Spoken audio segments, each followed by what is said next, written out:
That is loud. Good morning. Let's turn this down a little bit. Good morning, everybody. I do not know why that's not working. I just don't know why. Hey, how's everybody doing? Everybody who's not here, it doesn't really matter. We're recording this, and it gets put back on YouTube and clipped to TikTok. There's all kinds of fun things that happen. I'm just telling myself because no one's here. All right, so special day today. We have... You know, that wasn't bad to have that little background music while I was talking. Let's turn it down a little bit, though. All right, here we go. All right. Yeah, I'm way louder. Good. Ugh, the coffee's nice and thick today. This is an incredible weekend of college football. As you can see.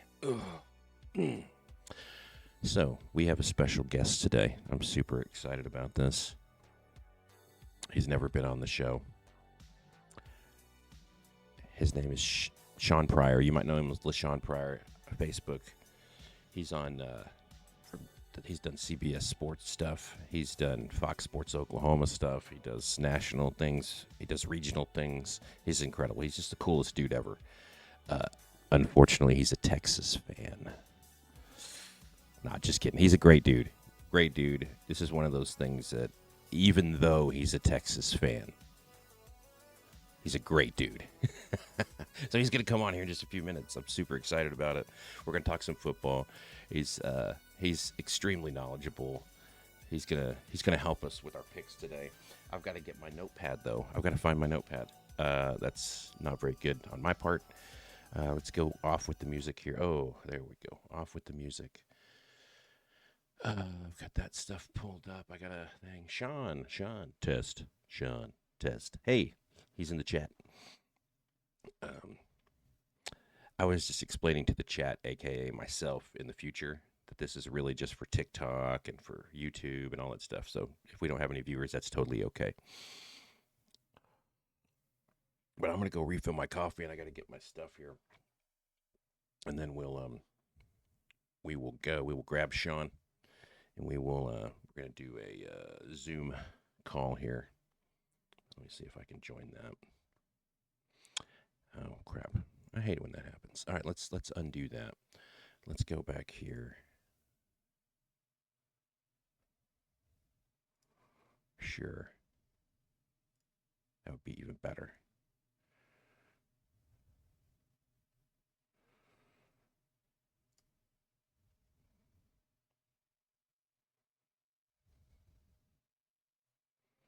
Can I kill that off right there? No. I don't want to kill that off then, I guess. Okay. Well, I don't want that to be...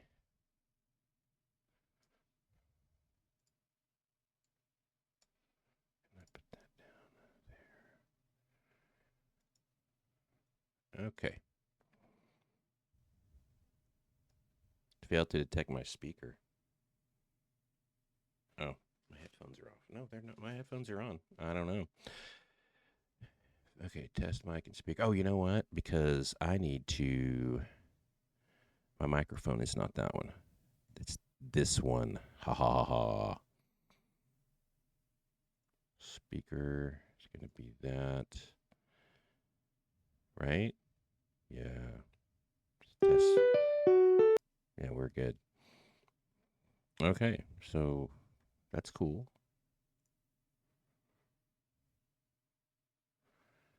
Um, no, I want to do that.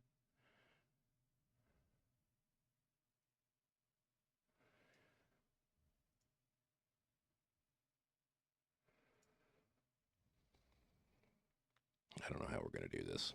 This is going to be fun in there lurking. I don't. So I've joined. Have I not joined? Host has joined. Let them know that you're here. Okay. So the meeting hasn't started yet, according to this thing.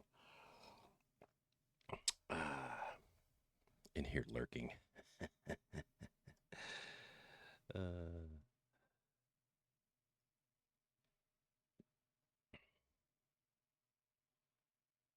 do do do. There's got to be a way I can do that. There we go. He's connecting now. There's the dude. There he is. Yes, I love it. Thank you. Thank you so much. All right. I can't hear you. I've got this. Oh, Oh, you're there you in are. here. There you are. There you are. All right, let me pull this up here. Yay Sports. Boop. Okay, I got to move this over.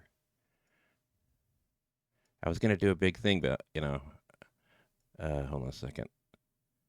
There we go. I'll do it just for, because obviously this is for editing and crap. So I'm going to do a little thing here real quick. Full screen for me. Just kind of getting the thing set up. All Oh, right. good. Can you hear me? Yes. Give me just a second. I'm gonna bring you in here, and then we'll start figuring this out. Okay. All right, guys. Like I said, I've got my good friend coming on here, professional sports journalist. All right. I need some help with my picks, frankly. I am above 500. That's exciting. So, my good friend, number 69 in your program, number one in your heart, Sean Pryor. Let's bring him on. All right, guys. Let's bring him on. Hold on just a second. Yay Sports. There it is. There's Sean. Look at that Texas jersey. What's up, man? What's up? How you doing, my man? Hey, doing great, buddy. Doing great. I'm excited to see you this morning. I'm a little red-eyed still, a little bit. Drinking my coffee, trying to catch up. Dude, I appreciate you coming on, man. I really do. This is going to be fun. I'm.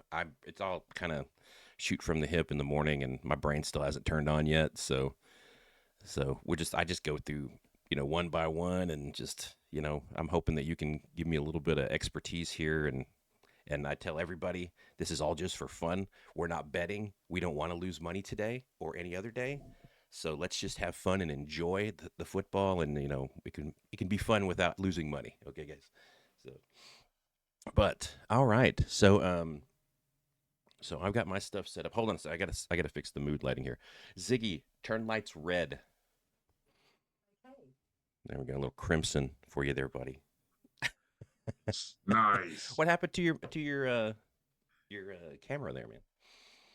It There's vanished for there's just a second. there's my guy. Well, that was happening. It Yes, glitched when the yes. when the crimson No, hit. no, no, no, it was me. No, no, I did it on purpose. No, I'm starting my morning out with a little Monster Energy. I didn't want everybody to Nice. see me drink in case I spilled, so I just kind of vanished for a second. Hashtag ad. I love it. That's great. Yes, That's great, yes. man. Well, dude, I'm happy to have you on. I want to get into this. Let me do just one thing real quick. If you just uh you know shout all your stuff out, and I'm gonna go grab some coffee. If you can just carry them for No, 60 that's perfect. seconds, I and got then it. I I'll be got it. right Well, back. folks, hey, it is an honor. It's a privilege for me to be able to be here this morning. Let me tell you guys first and foremost. Yes, my name is Sean Pryor, also known as LaShaun Pryor. I asked you guys to come over and check out my socials. Facebook is where we are the most popping, but we are out there on Instagram too. Find us on Instagram at Prior to the Snap, Pryorto the Snap. Same thing on Facebook, PRYORTO, the Snap. We're about 20,000 plus strong over there prior to the Snap. Also, head over to my personal Facebook. That's where you'll see a lot of shares of my articles that I write, things like that. That's going to be LASHAUNPRYOR. We're 20,000 plus strong there. I will tell you guys that the community gets pretty riled up about a lot of different things, especially college football. You have to kind of think when you have like 40,000 people arguing about something, sometimes it gets crazy. Other times, you don't see anything, but we've had some wild debates that have gone on there. I absolutely love it. Most important is the podcast. That's going to be our flagship. You can listen to us on any major streaming platform. We're also, what's the word? We're also translated in Spanish. So if tú hablas español, even if tú hablas poquito español, and you're just trying to get a little bit better, it's a great way for you to kind of check it out and listen. If you're like me, back when I was young, I used to watch the telenovelas on Telemundo back in the day. One of my favorites was Sabido Gigante, and I would watch it every single morning. Absolutely enjoyed it, and I tried to learn Spanish that way. So you can do that. But again, just Google prior to the Snap, you'll get it. Also, just kind of a quick plug for some friends.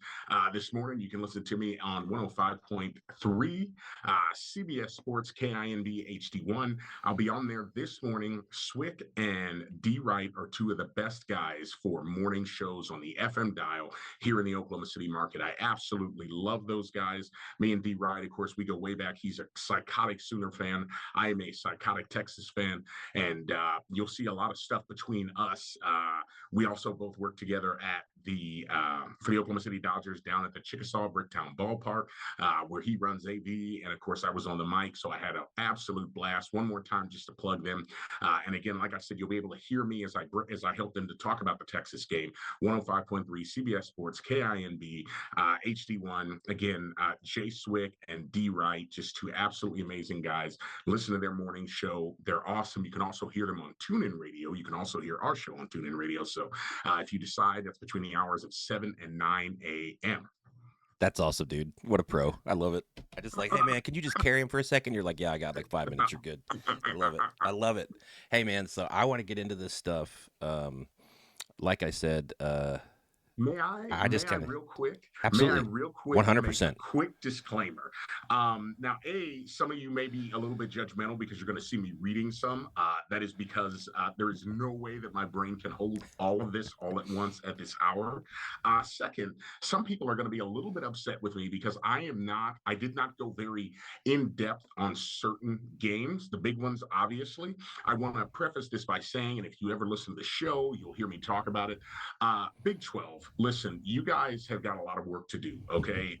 This is nothing against the Big 12 as a whole, but I don't want to see you guys get absorbed. I want to see the Big 12 be awesome.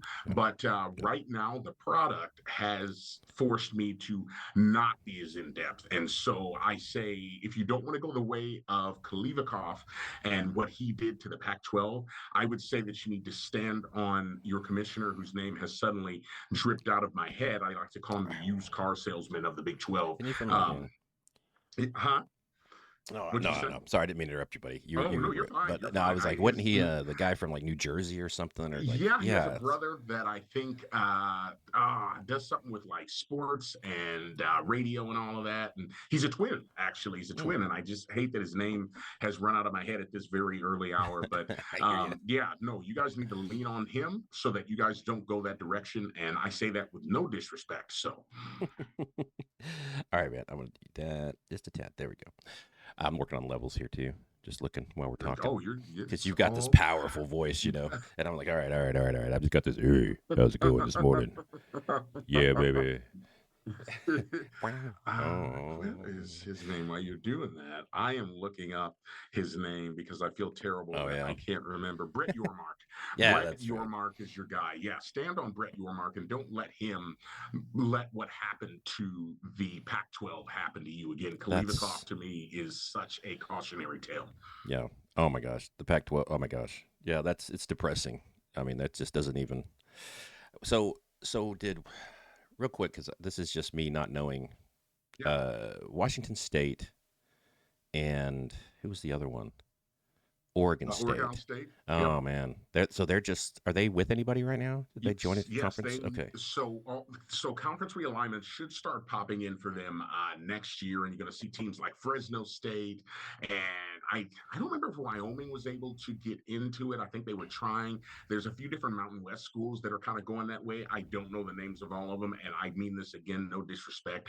I haven't paid attention I to them haven't because either. I feel like they're such a pile of leftovers. Yeah. And while they are that right now, it is up to them to prove to the rest of the nation as this goes forward that they deserve our respect and our attention. So, yes, currently at this very moment, they're just a league of two teams, but that'll change next year and in years going forward as other teams start to come in. I Mm. know that also the San Diego State Aztecs wanted to join, but unfortunately, the financial impact of trying to buy their way out of their conference was a bit much, but I wouldn't be surprised to see them come down the road as well. All right. I'll make myself a little bit bigger there. Make my not there, right there. Sorry, I'm just fiddling with stuff right now. Oh, hey, keep it, man. No, hey, Yeah. look, dude, I can just talk and talk and I talk. love You it. know, I you know. absolutely love it, dude. All right, man. Yeah, so this isn't like professional like yours, okay? More Oh my like this is off gosh. the cuff, man. We're just, Yeah, you yeah, know, I got gamers that maybe come in every now and then on Twitch, and yeah. then, and then I got my brother. He'll be on here in a little bit when his kids wake up. Nice, So that's about it on Twitch. nice. But this is all just for recording stuff mainly. Sure. So cool, man. So I want to get into it. Let's jump right in. We're going to save the best game for last, obviously. Okay. We got to Cool. I do love it. that. I love it. So this looks like a really cool game. It's the South Florida and North Texas game. I think that looks like a Yes. great game. It's tonight, 6:30, Yes. ESPN2. Looks like North Texas is a 1.5 point favorite at home. What do you think? Thought South Florida was a 1.5 point. It may be It's North it's Texas. it's Okay. switched. Yeah, it's minus one Oh, and a half. Yeah, nice. Money. yeah, Okay. Money's changed coming in yeah, on Vegas. Not surprised. yeah. So what do you think, man? Well, here's my first thing on this, folks. The over under on this game is like 68.5 when I last looked. It's gone down. It's gone down. Okay, I was going to say, because I saw a basketball score when I wrote this Yeah, down at the time, and I was like, this is insanity. Both of these teams, I think, if you've watched them play, have proven that they have the ability to be able to score and sometimes score at will. They've also proven I don't want to call it a ineptitude because that's highly disrespectful, but they have proven that they are not the best at defense. Kind of a Big 12 of a few years ago, where everything was an absolute shootout. Whoever has the ball in their hands last is going to be the winner. Ergo Mike Leach type of vibe, right? mm-hmm. I'm gonna tell you, I expect for these teams to go up and down the field like absolute mad. Drew Mestamaker, he's great. I mean, like seriously, that last game. Wait, excuse me, he's at what 11 touchdowns, no interceptions, and that's off my head. So, but I don't feel like North Texas has been tested. Yeah, South Florida, if I recall, didn't they go down to the swamp and they've beat Florida? they have their loss is to Miami, and they did go to the swamp and beat Florida. Mm-hmm. Yes. Mm-hmm. So, Yeah, they've been battle tested, yes, man. they So have. That's exactly right. there's something that I feel like there's something to be said for that. If you watch the movie 300, those guys, they only got better with every battle, and I see it the same way for these cats. So I feel like North Texas does have a slight foot in the grave when it comes down to that, but I don't feel confident picking either one of these teams Oh, almost just because. Um, my concerns on their defense, my thought process that this is going to come down to whoever commits interceptions, whoever has the most fumbles, whoever makes the most mistakes, and at the end of the day, whoever has the ball in their hands last. you know, I totally agree. It's going to come down to special teams turnovers. I think that's what's going Mm-hmm. to come down to. I'm actually going to pick. So I like to just do my pick and just throw it out there. I'm going to actually pick South Florida with getting the points. Mm-hmm. I think they're going to win straight up, but I think it's going to be just a cool. I kind of like the over as well, which is weird because 66.5. That's crazy, but it's like, That's lunacy. That's yeah, lunacy. yeah. I just think there's going to be a lot of points. I don't know. This is why I'm only one game over 500 though. So Well, I agree with you on South Florida. And again, for the reason that I said, they are battle tested. They know, I just feel like they've been there, but I also feel like, I can't believe I'm about to say this. I don't think this is enough points. Re- I think it's going to be over 70. I think that this is going to be an absolute barn burner, just an absolute shootout. There's some games that you watch and you know that they're going to be grinders, like old school Big Ten knife fight in a phone booth, man. mm, It's going to be just human rubble out there on the uh, field. I don't feel that way with this. I feel like this is going to be like watching a game of Madden played by yeah, like two 12-year-olds who only know how to like run streaks and Hail Marys. like an old school Big 12 game. Just up, just it's like watching a tennis match, just Yeah. back and forth. So yeah, I think that's cool. You know what I just realized? That game's in Denton, and I'm about to drive down to Dallas. Nice Right traffic. past that stupid thing. It's already going to be Traffic. horrendous traffic, and now it's going to be worse. Now it's going to be Yeah, worse. I'm never getting to Dallas tonight. Oh my traffic. gosh. Oh my gosh. Yeah, we're leaving out, I think, at like 1, and we're Oh hoping to wow, get there by 7. So like 6 hours from. It's a 3-hour dude, drive. We're planning 6. that pilgrimage down I-35 Yeah. is so amazing. The vehicles that are painted up with Hmm. support. There's people that draw like middle fingers. I should save all of this conversation until the end. There's no reason No, for no, me to no. keep talking. We're gonna keep it. No, no. You're good. You're good. You're good. We'll edit it. My son will show me how to move stuff around. Okay, Because okay, I don't know how to do it. All right, okay. so we got that one. We're gonna go. Well, now we're gonna go with some pretty good ones here. I'm not gonna skip around. I'm just gonna start at 11 a.m. We're gonna save the big game for the end. But Ohio State, Illinois, at Illinois, Brad Let Bielema. me let me get to my notes here. Let me Yeah, let me get to my this is a good notes. one. I apologize. This is a Um, sneaky good one. Ohio State at Illinois. I agree with you. This game is, I feel like as I've watched TV and I've seen the pundits talk, I feel like a lot of people are kind of sleeping on this game, which doesn't make a lot of sense to me. I actually just shared a stat right before I came on here with you. I didn't realize till just now how many games we're actually going over as I flip through pages. And again, I apologize. I feel highly unprofessional for this, No, but man, you're doing I. incredible. I'm over here like you give me all this content, and then I go, yeah, I think I'm gonna pick this. Then you give me Stop it, 5 minutes man. of content. I'm like, Stop with okay, yeah, I man. agree with you. No, no, no, don't say that because trust me, man, there's going to be some of this stuff that you're going to be Uh, like, that is no, I don't believe. There we go. Okay, finally got there. Um, yeah, you know what? I'm gonna go on record as saying this is a great test for Ohio State. And I know that some people are gonna just look at the logos. Your casual fans are just gonna say, dude, it's Ohio State, dude, it's Illinois. There's no way this is like a David meets Goliath. And on the surface, if you're just looking at the logos, if you're just looking at, historically what you think, as a casual fan, I think that it's easy to fall into that trap. But trap is the right way for me to say this is a trap game, and I mean that in every sense of the word. Um, is it Luke Altmaier, right? Luke Altmaier. yes. He's been carrying that offense, and he's shown us how good he is. But I also want to say that part of me thinks that is kind of a liability. I want to know, can they block Caden Curry? Averill, I almost said Angel, Averill Reese, and all of those other guys that are up front for Ohio State. Folks, Ohio State, historically, we know they're big, they're strong, again, grinders. This is Big Ten football, dude. This is what the Big Ten was built on, was just in your face, smash mouth, big corn-fed Midwest guys, just physical. So I want to also say, no disrespect, guys, but the Illinois team, they cannot run the ball well. And I think, Yeah. excuse me, I don't think, I know that it has them. They're trying to spin the ball a lot more. I don't think that Luke is just a stat patter. I want to make sure that I say that. I don't want for people to think that I'm trying to like downgrade him. I think he's good, but I think that he's going to be going against a secondary that, honestly, man, they got some real dudes back there. Yeah. They Yeah. got some Yeah. real dudes That back there. Jim Knowles defense. Yeah. Yeah. Yep. Yep. So stat here, Ohio State, I believe, has given up 2 touchdowns this year. Mm-hmm. They're 5 and Mm-hmm. 0 in 5 games. They've given up Mm-hmm. 2 touchdowns. So that's the number one. Well, they go back and forth in different categories with Oklahoma actually on number one in different stats, but that's their number one. They've given up 2 touchdowns this year. That's incredible. They're Uh, getting it done.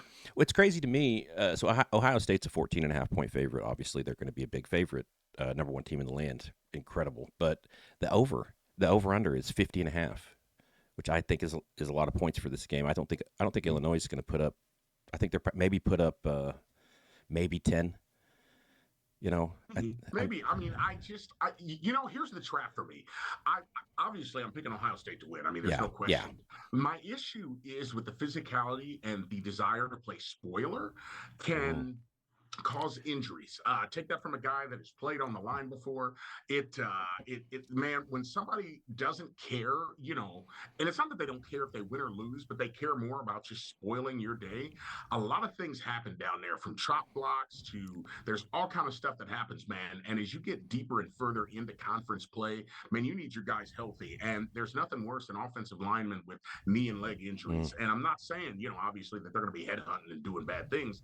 I'm just saying that this is going to be another one of those really physical tests, Big Ten tests. I also want to say that Illinois, that they did find themselves in a hole against Indiana, and I think it's important that when I watch that film back, I think you can't overestimate the fact that, or overstate rather, the fact that they got made one dimensional. And I think that that's going to be probably how Ohio State tries to treat them and do the exact same thing and make Illinois a one dimensional team Yeah, again. yeah, yeah, for sure, for sure. I think you're right with the spoiler thing, though. Brett Bielema, I mean, that's the Illinois coach, right? That dude, chip on the shoulder kind of guy. Mm-hmm. Yeah. So Mm-hmm. yeah, so you're right. There, he's going to really play up that spoiler role.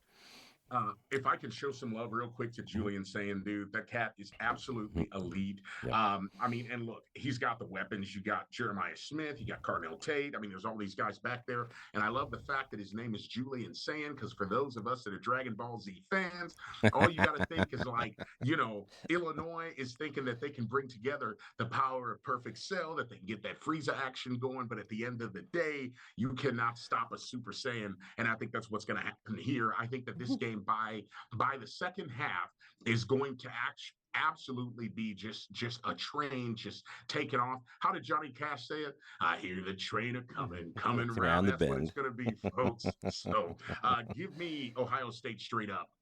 Yep. Yep. I think that's right. I'm going to pick, I'm going to go with Ohio State, and I think they will cover the 14 and a half. I want the under, though. It's 50 and a half. I'm going to take the Mm-hmm. under on that. I think it's going to be like a 35 to 10 type thing. I think they do cover. Maybe not 35. Maybe 31 to 10, something like that. I don't see Illinois putting up very many points. And maybe it gets a little out of hand late type thing, Maybe in the fourth quarter it gets a little out of hand. But yeah, I mean, that's kind of where I'm at on that one as well. I think Ohio State is elite, and I don't Yep. know. I mean, I think if somehow Oklahoma got to play Ohio State, that would be a fun Mm. game to watch defensively. Now, Ohio State's got a better offense than Oklahoma right now, obviously, but we'll get into all Yeah. that stuff. Let's see. Next game, we've got Alabama at Missouri. Number 8 Alabama traveling to Columbia to take on the Tigers of Missouri. What do you got on this one? What do you think? So, folks, do not get yourself lulled into a false sense of security again by looking at logos. I talk to people about this all the time, especially on radio. I tell people there's a lot of folks that look at history and logos and they assign a certain expectation and belief to it. The belief is that Alabama is a stalwart in pretty much all ways, and that they're perfect. And the Nick Saban Alabama is what it is. Now, of course, this is Kalen DeBoer's Alabama. They've proven that they are mortal. And I say this because, again, to the casual fan, and that's what I love to talk to, is to the casual fan, don't get yourself lulled to sleep by the thought that, oh, it's just bummy Mizzou. Oh, it's bummy Mizzou from years ago that bailed on the Big 12. Because I hear people still talk about it. I don't know why people are still salty about that. That is the strangest thing to me, man. But this is a sleeper game. This is going to be a good game to watch. Eli Drinkwitz and Mizzou, they have seen improvement, right? Since he's been there, they're like 26-5. I'm going to tell you guys this. Missouri is number 2 in total defense. They're number 1 in run defense, number 10 in pass defense. And I'm not making this up, folks. I mean, I pulled these real stats. Now, the best team that they've played to date is Kansas. And I want to say, is it Jaden Daniels? I always say his name wrong. He's been doing good things, but have they been tested like they're about to be tested by Bama? Here's the interesting part. Bama is number 42 in total offense. Bama still in the hundreds on rush yards per game, 17th and third down, and number 1 in the country on turnover margin. So something to look at there. I personally, I want to see Alabama's offensive line. I want to see how they hold up. Mizzou is the number two for pressure rate in the country. I talk a lot about Caden Proctor. That dude is 6'7", 359 pounds. Mm, That guy is a mastodon, and we yep. saw him in that game 2 weeks ago where he literally looked like a halfback where they handed him the ball and this Greyhound bus is rolling down the street, whereas people have to make business decisions on, do I tackle him? Do I hit him in the knees? Do I just step aside and say, "Oh, here you go, sir"? So I think that Yeah. Alabama has tons of weapons. It's going to be interesting to see how they're able to hold up against this attack. Yeah. I think it's important for people like me, the casual fan, like you're saying, to understand that this is not your Big 12 Missouri team. Okay, that's Mm-hmm. not who this team is anymore. I would, in my head, it took me so long to get past this barrier that basically Missouri is just like Vanderbilt this year. You know, I mean, Vanderbilt's good this year. That's kind of like that's Missouri. Mm-hmm. No, it's not Missouri. That's not Missouri. I think Missouri is. I think they're going to throw everything in the kitchen sink at this game. Um, that they want this. I would feel that this would be a huge game, obviously, for their program to, they got Alabama. Um, I really, really, I like the number as far as the over under. It's 51.5. I think it's going to be like a 20, 27, 24 type of thing. Um, but I think at the end of the day, I really, really think that it could be a walk off for Missouri, like a kick at the end to win it. Mm-hmm. Mm-hmm. Or it could be a 31-14 game Alabama, so, Yeah, yeah, so yeah, yeah. it's one of those, but Well, if I can say, mhm, consistency hasn't been a thing for Alabama for these last 2 seasons, yep, and the Florida State game is another one of those things that kind of proves that. yeah, If I can throw this out there, Ryan Grubb claims that he still hasn't settled on his front five yet, right? Alabama is going to make things easier for Mizzou with that, minus Caden Proctor. And so I think it's interesting that there's still so much dialing in that's going on over there. Also, I want to say I think that if Ty Simpson has time in the pocket, he can pick that Mizzou secondary apart if he is allowed time. yep, So I'm really just interested to see. You guys know it's old school. It's back behind me, back here, up on the big flag. The trenches is where games are won and lost, and this is not going to be anything any different.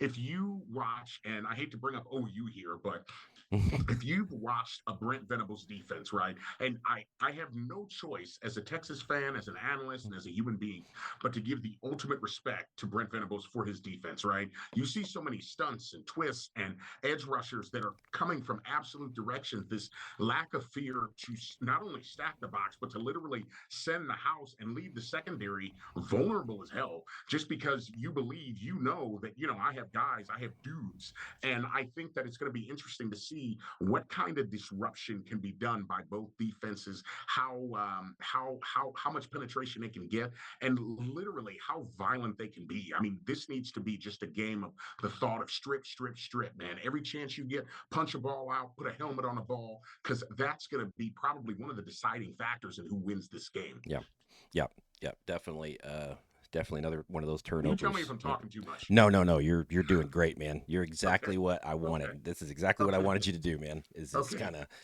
kind of give me some incredible content from someone who is. I mean, the offensive line coach for Alabama's name. You know what I mean? Like, yeah.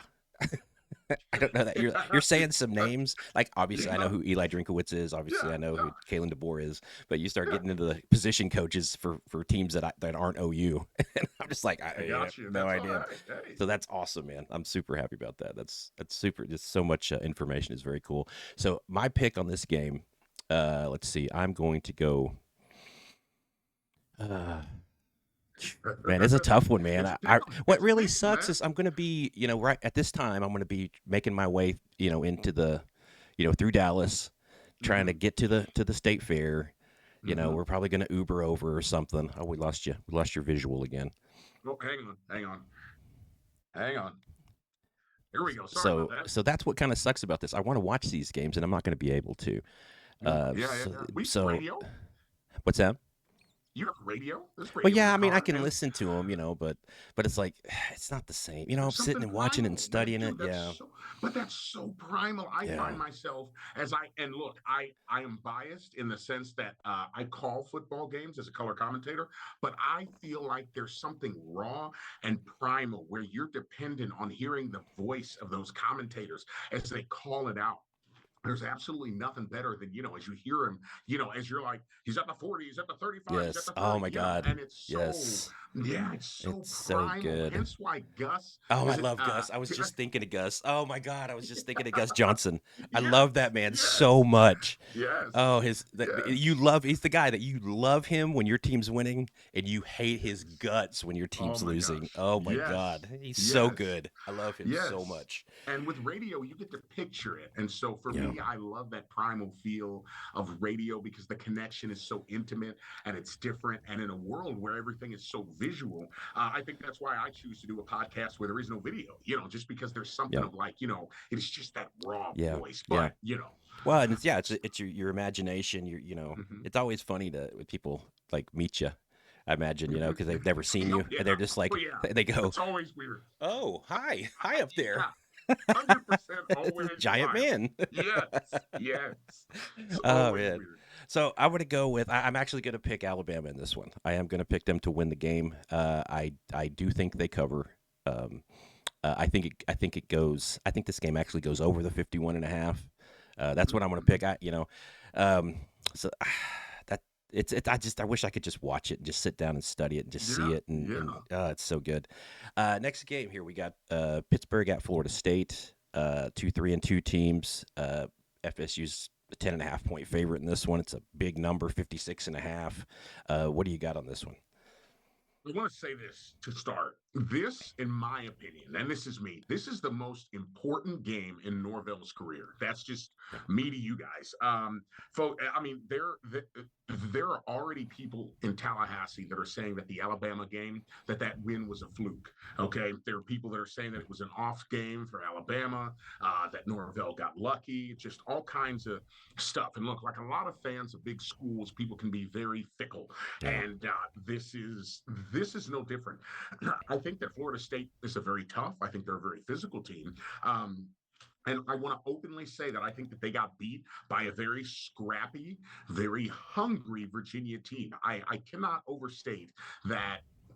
Heck, I said it earlier about teams that are fine with playing spoiler, and that's how Virginia looked at that game. Now they have to redeem themselves here. I mean, absolutely, this is a game for Norvell's job, point blank. That's my opinion.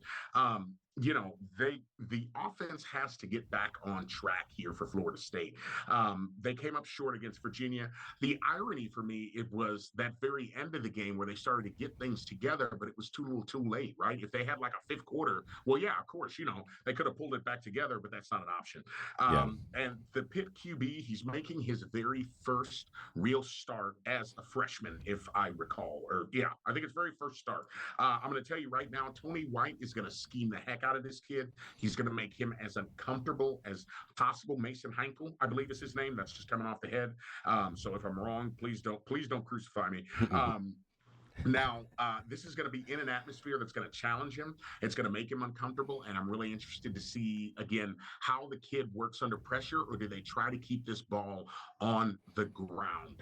This is going to be a must win game for Florida State. Florida State's going to throw everything and the kitchen sink and anything else inside the house at this game. I'm taking Florida State because they know that they have no choice. yep, yep. I think I totally agree with that. Yeah, you're right. I mean, was the Alabama game a fluke? You had the Mm, entire offseason to get mm, ready for one game.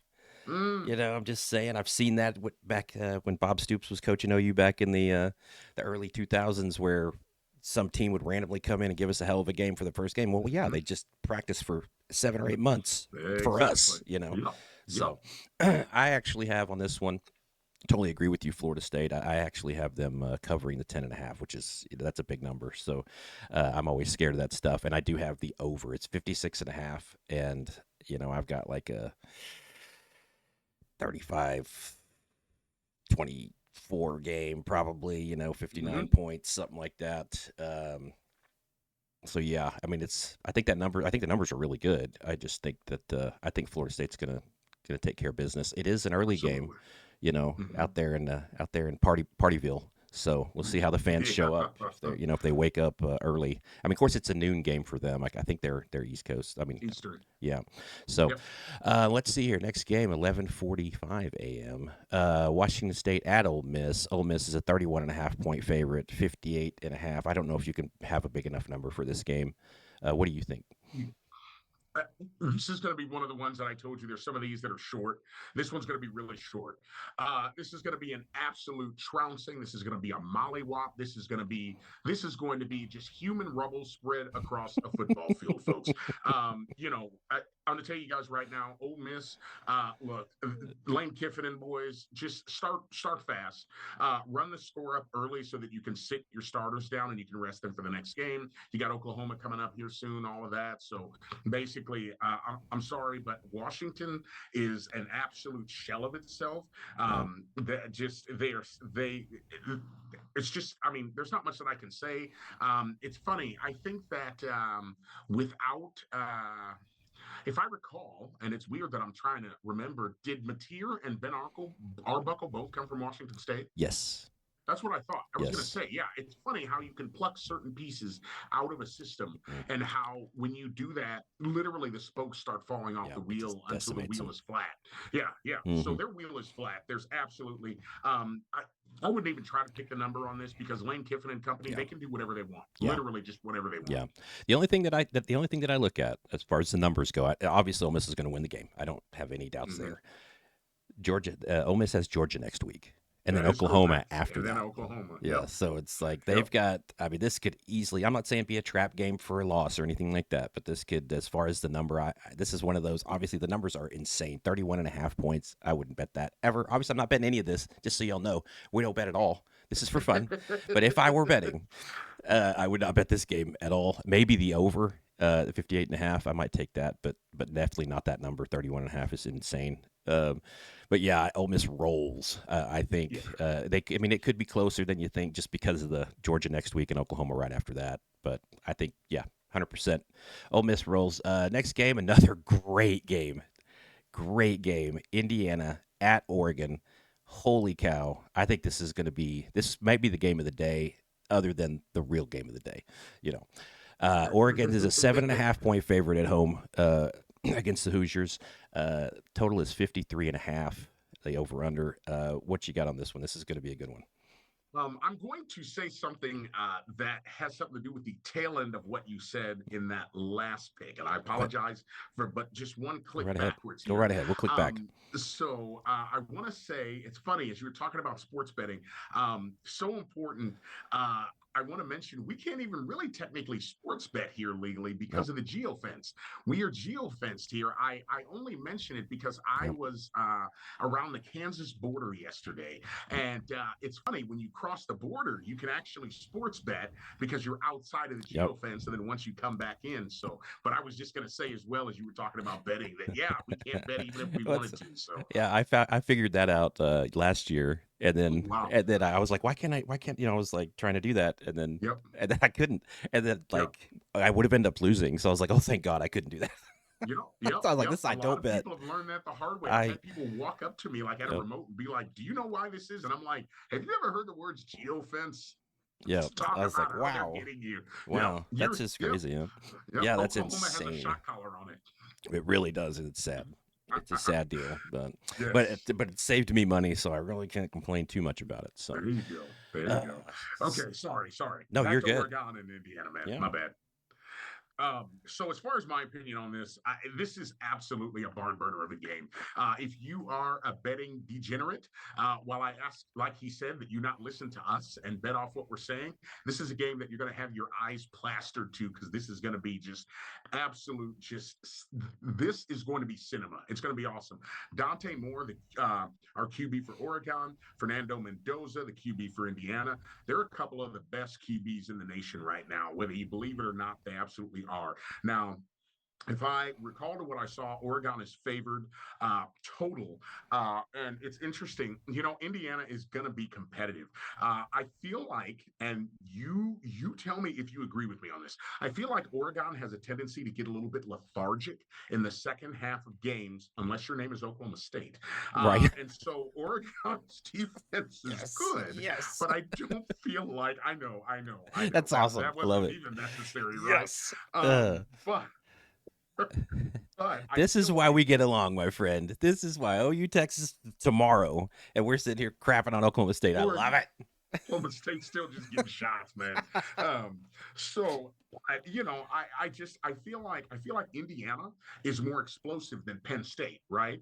And that explosiveness, right? The Indiana Kurt Signettis they play with a chip on their shoulder. If you watched him in interviews last year, that guy acts like they're losing every game, even if they were up by like 30. Yeah. He always believes and seems to preach to his team that nobody's watching, nobody cares, they don't believe in you. Now, Dan Lanning is a lot of the same kind of a guy.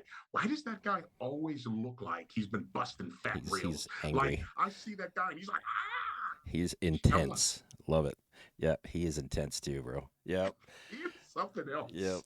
Oh, I actually I love the Indiana the whole story. I just love that they're a basketball school, guys. Mm-hmm. So it's Mm-hmm. like, and I think it's fascinating.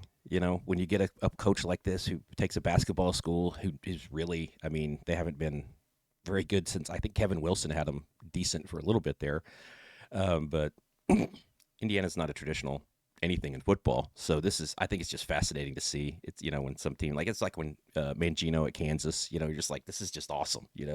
Like Yeah. where they come from. This is great. So I don't necessarily think they have anything for Oregon as far as winning the game, but I think it's going to be a fun. I think it might be a.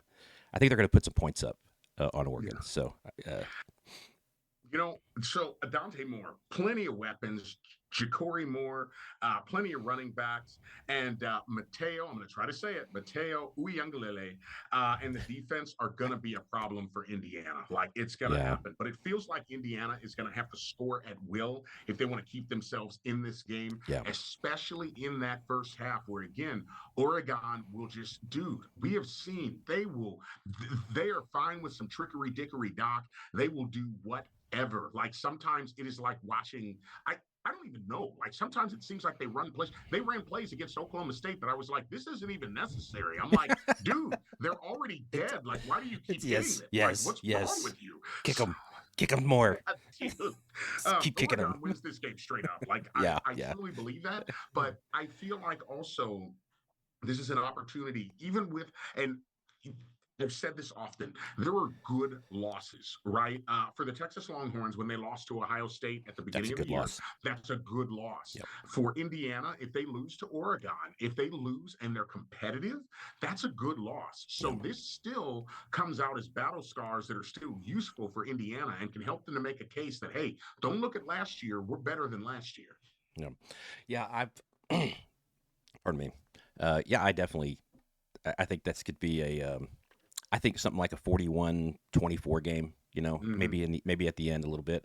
I think it goes over the 53.5. I think Oregon does cover. Um, but if Indiana can play, just stay in the game. Just stay in the Mm-hmm. game. This is a great opportunity for them to make their case. Um, and go up there and hell, if they come out with something, that'd be crazy. But I really think that Oregon's just going to be a little bit too much for them, athlete wise. You know how that's what it really comes down to at the end of the day. Who's got the athletes? In a game like this. So because the coaches are excellent. So it does come down to Mm-hmm. the players. Mm-hmm. All right. Anything else on that one? Because that's going to be a fun game. I don't. I don't. Okay. Again, Heck yeah. absolutely Oregon straight up. And like I say, man, Oregon's going to come out fast and violent, and they're going to be who they are, man. Watch Uyunglele and Oh, watch just I love watching ukulele. powerful defenders just because again, I'm a Yep. guy that hails from defense and I love watching it. The way that he is disruptive and the way that he leads those guys is something that is very special, and I expect to see him playing on Sundays. Yes, yes. Let's see. Next game, Virginia Tech at Georgia Tech. I know almost nothing about this game except for that I think Georgia Tech's Mobo. going to destroy. So let's Tech just let's get your stuff Mobo. here. It's all Um, right. It's the Tech game. The This is Tecmo very Bowl. short. Yes, Yes. absolute Tecmo Bowl. This is very short. I don't have a lot here, and there's a reason for that. If you've been watching Tech this year, you guys watched them in that game versus Wake Forest last game. They tried. Um, this is a very simple game plan. Georgia Tech's been playing well this year. This is their opportunity to keep the ball on the ground and score pretty much as they want to this game. The offense for Virginia Tech, I can best describe, is anemic, Oh, and perfect word. they should be able to be stopped by Georgia Tech. Yeah. And again, I know that sounds rude. I'm not saying that Virginia Tech won't score. They will score, but they are a shell of themselves. They're in disarray. Didn't they fire their coach? That's a great question. I thought that and again, like it's funny. So this is like the squirrel in my head. This is some of the things that I don't have written down that pop into my head. But I am pretty sure. I'm looking this up real quick. Fired. Yes, absolutely. On September 14th. Yeah. Vodtech fired their coach. So, I mean, Oh, yeah, wow. that's following an 0-3 start. And folks, that's a non-con play. So, this is why I called them literally anemic. And Yeah. I don't feel like there's going to be a lot of people that are going to bust me over the head for that. That's why I say this one's really short and sweet. Yep. The guy that the kids that they the coach that the kids committed to is gone. Transfer portal is open for 30 days. You've been scooped out of talent. If you've watched Oklahoma State, you know what that looks like. You know what that feels like. If you've watched UCLA, you know how that can go that way. Though Yep. we've also seen how with UCLA, a high energy OC can make all the difference in the world. Yep. That's not the case at Vodtech. Like I say, Vodtech is on a serious downswing that's going to get a lot deeper. I wouldn't be worried about them winning a lot more games for the rest of the year for that reason. So, Yeah, I've got Georgia Tech big in this game. They can just pretty much decide whatever they want as far as the score is. I think the overs. It's 54.5 on the over. Georgia Tech covers the 14.5. That's a big number, but I mean yeah. I think they're going to cover that. Let's I feel like see. we're talking about a funeral over here, man. This is Yeah, I know it's sad. All these middle of the season firings, but yeah, with the NIL, It it's is. kind of like And you have to. what and it makes it sad for these kids, right? Yeah. I mean, I know we don't have anything to talk about with the Tar Heels, but the information came out yesterday about allegedly, and I Yep. saw what the school said in the statements, but that Bill Belichick is looking for a way out. I don't Yep. think that's false. I think that's 100% true. And the people that suffer most, if and when that happens at the end of the season, are the kids that committed to him, that believed that they were coming to a program that was going to be an absolute pathway to the NFL Yep. by a coach with all the stripes of Bill Belichick. Yep. And you hate to see coaches scooped out, carving themselves out like a cancer, even if they're not. And then you have to try to heal that skin with a graft. And if that graft isn't a fit for the kids that are there, well, you got yourself a whole new kind of situation. So Oh yeah, yeah. Um, I'm not a Belichick fan, but I understand he is a legend. I'm not a Nick Saban fan either, and he's the greatest college football coach of all time, arguably. So, yep. is what it is. All right, so we got NC State at Notre Dame. Notre Dame's a big favorite, 22.5 points. Totals, the over-under's 58.5. What do you got for me on this one, man? Um, you know, Obviously, I like Notre Dame in this game. NC State doesn't have an identity yet right now. That's my big thing. They are nowhere near as physical as they've been in years past. Notre Dame is getting it together. And look, CJ Carr, he's playing QB extremely well. And Dame is going to try to dominate, and they're going to try to score as much as possible because they want to impress everybody watching. They want to say, we are still here. We still exist. Do not think about us when it's time for the playoff talk, right? Yeah. NC State has been just horrid at stopping the run.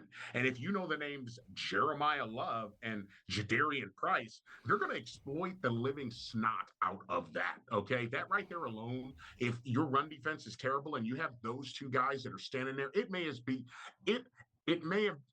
well be like both of those guys, like Austin Genty was for Boise, just standing there motionless, just waiting to have hands on the ball to just carve you up like a Christmas goose. This is not going to be as competitive as it should be. This game is going to be ugly fast, and there's going to be a very, very heavy dose of us getting to watch future running backs in the NFL tomorrow playing and running all over that field. Yeah, yeah. I think the number, the 58.5, is probably a good number. I think once Notre Dame gets up, by a few touchdowns, which I do think will happen. I think like you said, they're going to be running the ball, and getting Mm-hmm. that clock going. They've got USC next week. Mm-hmm. But yeah, I think Notre Dame covers the 22.5, which is a huge number again. I think the total is going to go under the 58.5. I think it's going to be like a 45-10 game, something like that. Yeah, yeah, Yeah, 100%. yeah. Let's see. Next game here. We'll get moving. I know you got stuff to do. So, You're fine. No, no, I'm okay, good to cool. go this morning. No, no, Okay, no. cool. This I is just want to make perfect sure. Friday. Okay, good, Perfect perfect, Friday. good deal, good deal. I didn't want to like make you late for something, man. No, Okay, so we 2:30 game. Iowa State at Colorado. Let's see. We've got Iowa State's a 2.5 point favorite. Didn't Iowa State just lost last week? Didn't they? The Cincy. They had a I believe rough they did. loss to Cincy. I believe they did. They could sure use a homecoming, but they're not going to get it. They're going to Colorado. Let's see. Iowa State 2.5 point favorite. 52.5 is the over under. What do you think? So I want to give some respect to Dion's guys, right? They have been putting in effort. I know the season's not going the way that they want it to, but when I watch a game, I watch each different position and I look to see, are they trying? Even if you're getting beat, even if you're losing, are your players trying or are they just laying down? And is Caden Salter is the quarterback for Rado, I do believe. Sorry if I got that. I'm pretty sure it's Caden Salter. Anyway, he's been Yes. performing well by comparison. So, the line in this game does tell me something, or at least what I saw yesterday when I took my notes. That Iowa State is a ranked team, but at the time they were only a 3.5 point favorite. And Mm. for some reason, I feel like Vegas sees something here that's like brewing. I don't know why, but they see something here. This season has fallen very short for the Buffs, but they're making slow, grinding strides and progress. Like I see something is there. I think that this is a potential upset, and this could be a signature win for the Colorado Dions.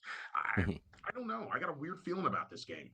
Well, I think had Iowa State not lost last week, Yeah, yeah. Matt Campbell is, I mean, the greatest coach in Iowa State history. I mean, he just is, and he's super intense. I think that Iowa State is. I'm going to go the other direction. I think Iowa State's going to bounce back this week. I think they're going to have a nice win in Boulder. Um, I think that number, that 52.5 points, I think it goes under that. Maybe I think it's going to be like a 27-21 type game. Making sure my number didn't go over. I was like, yeah, I'm gonna take the under, but then I give a number that's So that's how my brain works at 7 o'clock in the morning. But yeah, Mm. I think Iowa State's gonna cover the 2.5, but I do think the total is under. So, but I think it's gonna be it's a fascinating game. You know what I mean? Yes. Colorado has the opportunity. Didn't I think Dion's having issues with blood clots again? Yeah. So Unfortunately, he just had surgery. I don't know yeah. he's going to be on the sidelines. Oh man, that sucks. But It does. yeah. But yeah, I mean, maybe they play for their coach. You know what I mean? Like, you know what I mean? Maybe, Like, maybe. they get the Now, old Gipper thing going. I want to back up what you're saying with the fact that Beck. I mean, he's made noise for Iowa State. We're going to take nothing away from that. Yeah, The offense for the Cyclones, they have proven that they can move the ball and that they are capable of putting up points. It's just like you said, like last week. It's just who comes out for Iowa State. What is the identity that day, and how do they cohese? How do they play? So it's going to be interesting. And this goes back to my discussion about Big 12, and why I started the way that I started on your show yeah, is how, the Big 12. I dislike the fact that when we talk about these games, they have this feeling of not saying that they're underwhelming. And again, yeah, I am going to be just hissed and booed by people who are major fans of the Big 12. But, it goes back to the quality of play and player and some of the things that we see. And that's not to say that there aren't great players in the Big 12. It's just different. And so I feel like, wow, my lights just went out. yeah. There That we was go. crazy. Hang on. Yep, that's There you go. wild. No, you pay all these money for lights and all this Right, stuff, and then this is the kind of treatment that you get. But right. anyway, I still love you, Big 12. Yeah, yeah. I don't really have a whole lot to say about the Big 12. I'm so happy. I called for OU to leave the Big 12 when Missouri left and Texas A&M left the Big 12. I was like, let's Uh, go, let's get out of uh, here. Which was crazy because I mean, when Lincoln went on his little run, and it was like, well, I mean, we're getting to go to these national championships or these playoff appearances based on the big, winning the Big 12 basically and Mhm. dominating the Big 12 for quite a. So the Big 12 was really good to Oklahoma, so I really shouldn't be so rude. Uh, I you love know, them. I love the Big 12 for that yeah, exact reason. I think back to the days of like the Big Eight and like the Southwest Conference, and all of the different iterations of different conferences that have existed. And I'm very hard on the Big 12, ironically, in a fatherly way. And I hope maybe that helps to explain it more. It's not that I'm angry, I'm disappointed because I yeah, expected better. yeah. I expected better. That's my problem. Yeah, the Big 12 needs their good teams to be good. I Yes. mean, Iowa State, Yes. TCU is a good team. I got to throw that in there for my wife. But they've got good teams. BYU's a good team. They've got good Mhm. teams. They just really need Yeah, them to play good. When they absolutely. have the spotlight, they really need to show out. Iowa State needs to go down there and just whoop Colorado. I mean, that's what they need to Yep. do. Can they do it? Yep. We'll find out. We'll see. But now let's get to a real conference here and go to the SEC. Oh man. Wow. Wow. All the smoke. All the smoke, man. And we got Arkansas at Tennessee, the Fighting Bobby Petrinos, the Yes. Fighting Motorcycle Yes. Wreckers. Yes. Oh, Tennessee's a that's big favorite, 11 and a half man. points. The total is 67 and a half points. Yeah. Lord baby Jesus. Oh my Yeah. gosh, that's a lot of points. Basketball score. Yep. Yep, yep, yep. That's it's and you can't be surprised, man. Again, look. I see Tennessee coming out in the first quarter, and they're going to be playing Rocky Top, and they're going to be moving and shaking, and Josh Heupel's going to be like, "Let's get it," and they're going to be explosive, as Tennessee always is at the start. Man, Josh Heupel he loves to say at press conferences, he loves to say, I have heard him say it live. We don't do air raid football. We don't do air raid Yeah, right. football. Yeah. Josh Heupel, you a damn lie. You play a modified version of air raid football. You have taken the Mike Leach blueprint and you have twisted it to be your own, and you do an outstanding job of Yeah. it. But I'm just saying, yes, yes, you are. That would be no different than if old Lincoln Riley was like, I don't do that. And Yeah. if Cliff Kingsbury said, I don't believe in that. No, Yeah. no, hold on to who and what you are. That Yeah. is modified air raid. It's something to be proud of. Rest his soul, Mike Leach. Amen. Yeah. Like I love Mike Leach. I would be honored to come from that coaching tree if I were, you know what I mean? Mm-hmm. Like, uh, Mm-hmm. yeah, yeah. I, they, yes, you're 100% right. They are, Lincoln actually has done, he did a really good thing, with the run game that he kind of, it was always really important to have a really good run game with Lincoln. It really wasn't that important with Mike Leach at all. He just wanted to keep you honest with the run game. That was pretty much it. But Lincoln actually used it as a weapon. And Josh Heupel does the same thing. He's got his own Mm-hmm. twist on that, on the air raid. But yeah, it's 100% an air raid style offense that he's adjusted and tweaked for the SEC. And he's done a Mm-hmm. marvelous job. Um, Absolutely. yeah, Tennessee in this game, I think they can, it's going to be it's going to be interesting to see what Arkansas puts out there, how they show up. Rocky Top's going to be rocking. So, Mm-hmm. at that place is insane. I don't know if you've ever seen that stadium. It is, first of all, one of the most beautiful stadiums I've ever seen, Mm. right there on the river. I've never been in it. We just happened to be in Knoxville, and we'd had to go see it. You know what I mean? It's like if I'm anywhere near Columbus, Ohio, that is actually the most beautiful stadium in the country, as far as I'm concerned. Up there at Ohio Mm. State, Wow. it's really a pretty stadium.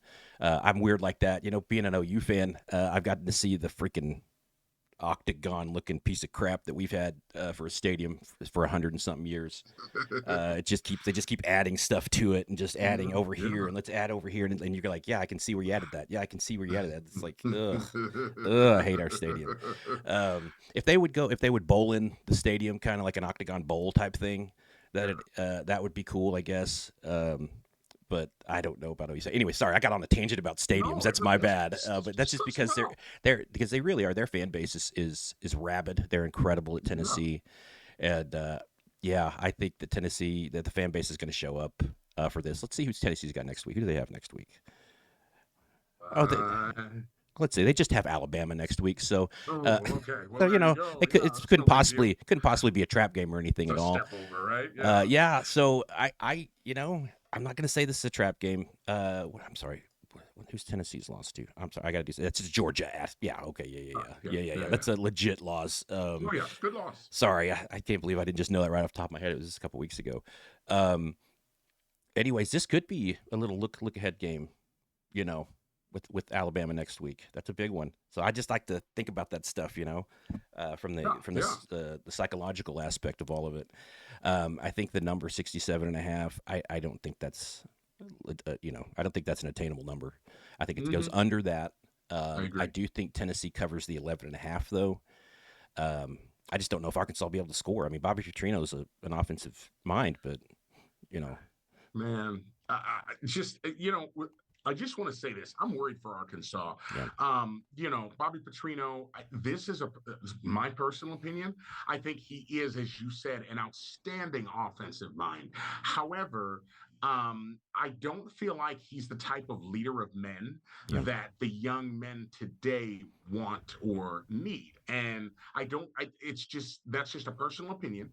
And I say that also with the fact that he's going to have a depleted roster. Again, the portal window's open. There's going to be some changes there, and so he's going to be working with a different team with a different mindset. And was the last week the window for anybody that wanted to try to redshirt, if I recall? So he may have guys that have made the decision, hey, I'm just going to redshirt and I'm going to save this year of eligibility, and he's not going to have those guys available to be able to play. I haven't looked up yeah, who all is playing and all of that, but this makes a lot of difference. Because I brought up offensive mind and you said it first, mm-hmm, let me ask you a sidebar here. Jeff Lebby at Mississippi State now, mm-hmm, right? Former OC at Oklahoma. I'm pretty sure it is my opinion that the Art Briles thing there is really what made him decide I have to leave. yeah. Who do you feel like offensively is the better mind per se? Would it be Jeff Lebby or would it be Josh Heupel? I mean, I just based on the sample size is a little different. But I mean, I think Josh Heupel's probably the better offensive mind as far as what proven offensive mind. But Levy, I mean, we saw it when he left. You know, Mm-hmm. we saw it. Mm-hmm. It was a big Oh deal yeah. that Jeff Oh Levy yeah. left. Oh It yeah. was huge. And We didn't that's realize how exactly big it why I was. ask. Yeah. No, that's exactly why I ask Yeah. because I feel like he has a serious talent problem out Mm. there in Mississippi State. I think that he's fighting for recruits in a space, and he's just now getting his guys in too. Yeah. But I think that he's fighting in a space where I think he's having a hard time getting those recruits that he wants. But seeing his body of work at Oklahoma, and like you said, what happened, that vacuum that was left behind, if you will, Yes. when he was gone, versus what we've seen Josh Heupel do. I just wondered because they billed him as the offensive mastermind, Jeff Lebby, and I was Yeah. like, so be it. But just kind of where did that stand? Okay, I appreciate that. Well, and that's the interesting thing too. Jeff Levy coming from that coaching tree. And that's another air raid coaching tree. You know what I mean? Yeah, But it's a sure, different sure. kind of an air raid. It's the Baylor air Mm-hmm. raid, and Mm-hmm. that's interesting. But yeah, I don't. Yeah, I don't. Jeff Levy, I think you're right as far as the talent. I mean, obviously, it's really hard to recruit down there when you're fighting every other SEC team with Mm-hmm. lots and lots of money. Mm-hmm. I'm sorry to go with the Mike Gundy excuse there, but yeah, I mean it's harder. It's going to be harder. Oh yeah. But anyways, what did I say on that one? I think Tennessee. So, man, I Yeah, think I you're think way we're done off with that. track. I'm No, you're sorry. good. You're good. You're good, man. No problem. No problem. Okay, so we're getting into the evening here. Yeah. Florida at Texas A&M. This is a big game for Texas A&M, and Florida just coming off the big win against Texas, Mm-hmm. where they really, I mean, they dominated the line of scrimmage, and that's Mm-hmm. kind of was the story of that game. I mean, everyone wants to talk about we'll talk about Arch and everything and all that, but I really think Florida's defensive line just dominated that game. But to this game here, Texas A&M, Florida, what do you got for me? So, folks, if you will, imagine back with me, little tiddly tiddly tiddly. Let's go backwards, Yes, okay? yes, I love it. So, forget Florida's record for just a bit here, okay? They had the bye week to put together something special to beat Texas, and they did. Right? Excuses. You said it perfectly. You said they dominated the line of scrimmage, folks. If Florida does not come out like the same team that we saw that beat Texas last week, Billy Napier's job is literally holding on by a thread. His buttocks is in a sling. Like it is the writing will be on the wall. It Mm. will be on the wall. Florida played with their hair on fire Yep. against Texas. Okay. A&M is vulnerable here too. A&M is top 25 in defense. So is Florida. Florida had 5 sacks last week. Look, Jaden Ball for Florida, he ran the ball like an absolute man last week. And that set DJ Lagway up big for him to be able to make things happen in the air. Now, if A&M, if they're able to like limit the run on early downs, Florida is in trouble. A&M had 51 carries for like 300 yards against Mississippi State last week. Now, I know that is like insane Madden stuff. Now, they're not going to do that here, obviously. Excuse me, but A&M is 123rd in the country in penalty yards this year. They are undisciplined. A&M is the favorite in this game, if I recall. But Mm-hmm. if Florida plays, if they play like desperate men, they can shock us all. I promise you. Yes. A three-loss team with only they're what a three-loss team with only one conference loss. You know that's something that we need to be looking at. This is going to be a knife fight in a phone booth type of a game. Again, human rubble, folks. And I'm going to tell you guys what, Florida, to me, after what they did to my team last week, I will give them their props. Brothers, you guys are tougher than a $2 steak. I can't wait to see what happens in this game. I just realized I didn't even write a pick down. Right. So I think if DJ Lagway can ever realize his potential, I think he's a good quarterback. I really do. I think he's got that little it factor, when that he can just make things happen. He can what is that called? I can't think of the word. Uh, He's got moxie. he He's got makes things happen when yeah. everything breaks down. He makes something happen. Oh When yeah, if he can man. ever realize He's that got the potential, creativity. absolutely, absolutely. I think Texas A&M is an interesting team this year. I think they may Mm-hmm. be it's Mike Elko. I think he might have them finally. I think he might have his guys. I think he might have his culture, all of it. Texas A&M is a 7.5 point favorite. The total is the over under is 47.5. Um, I think that this is going to be a very good game. I think this is going to be a 24-27 type of game, maybe. Uh, Maybe not even. I think maybe it even might be a 24-17 or 24-21, something like that. I don't think it's going to be high scoring. Of course, Vegas doesn't either. 47.5 being that number. Um, so I don't think Texas A&M covers this game. I don't know that Florida wins. I'm going to say that Texas A&M, that Florida Cup, with the points, and the over under. That's a great number. I'm just when you got to really think that you're like, damn it, Vegas. It's a great This number. is what they want. This is Yeah, what they want. it's just such a good number. Don't bet. Mhm. Anybody watching Yeah, this, don't right. bet. Okay, Exactly. Yeah. don't lose your money to Vegas. Tell that. Those evil people in Vegas just take our money. They're so good at their job. All Isn't right. it so funny how we went from like a world where bookies were like these underground Right. people that you had to like go to like a speakeasy to go Yeah. see, and This now the wasn't. bookies are like just sitting there in Vegas and they run like FanDuel You, TV shows you used to telling us have to what to do. fly to Vegas to bet. Yes, exactly, Like this exactly. wasn't like in the 50s. This was like in Mm-hmm, the 2000s. The early, mm-hmm, you know what I mm-hmm. mean? Like this before Crazy. before you had internet, you had a phone that just did everything. Yep. We're old enough to remember that, kids. All right, now back in our Right. days, Right. Right. So I think Gosh. I'm gonna have to go with the under on this one. I think 23-20, something like that, maybe. You know what I mean? I think this is going to be a hard fought game for both teams. I think probably A&M wins. I don't think they cover. Man, what a great game! I think it's going to be a slobber knocker, as my old coach would say.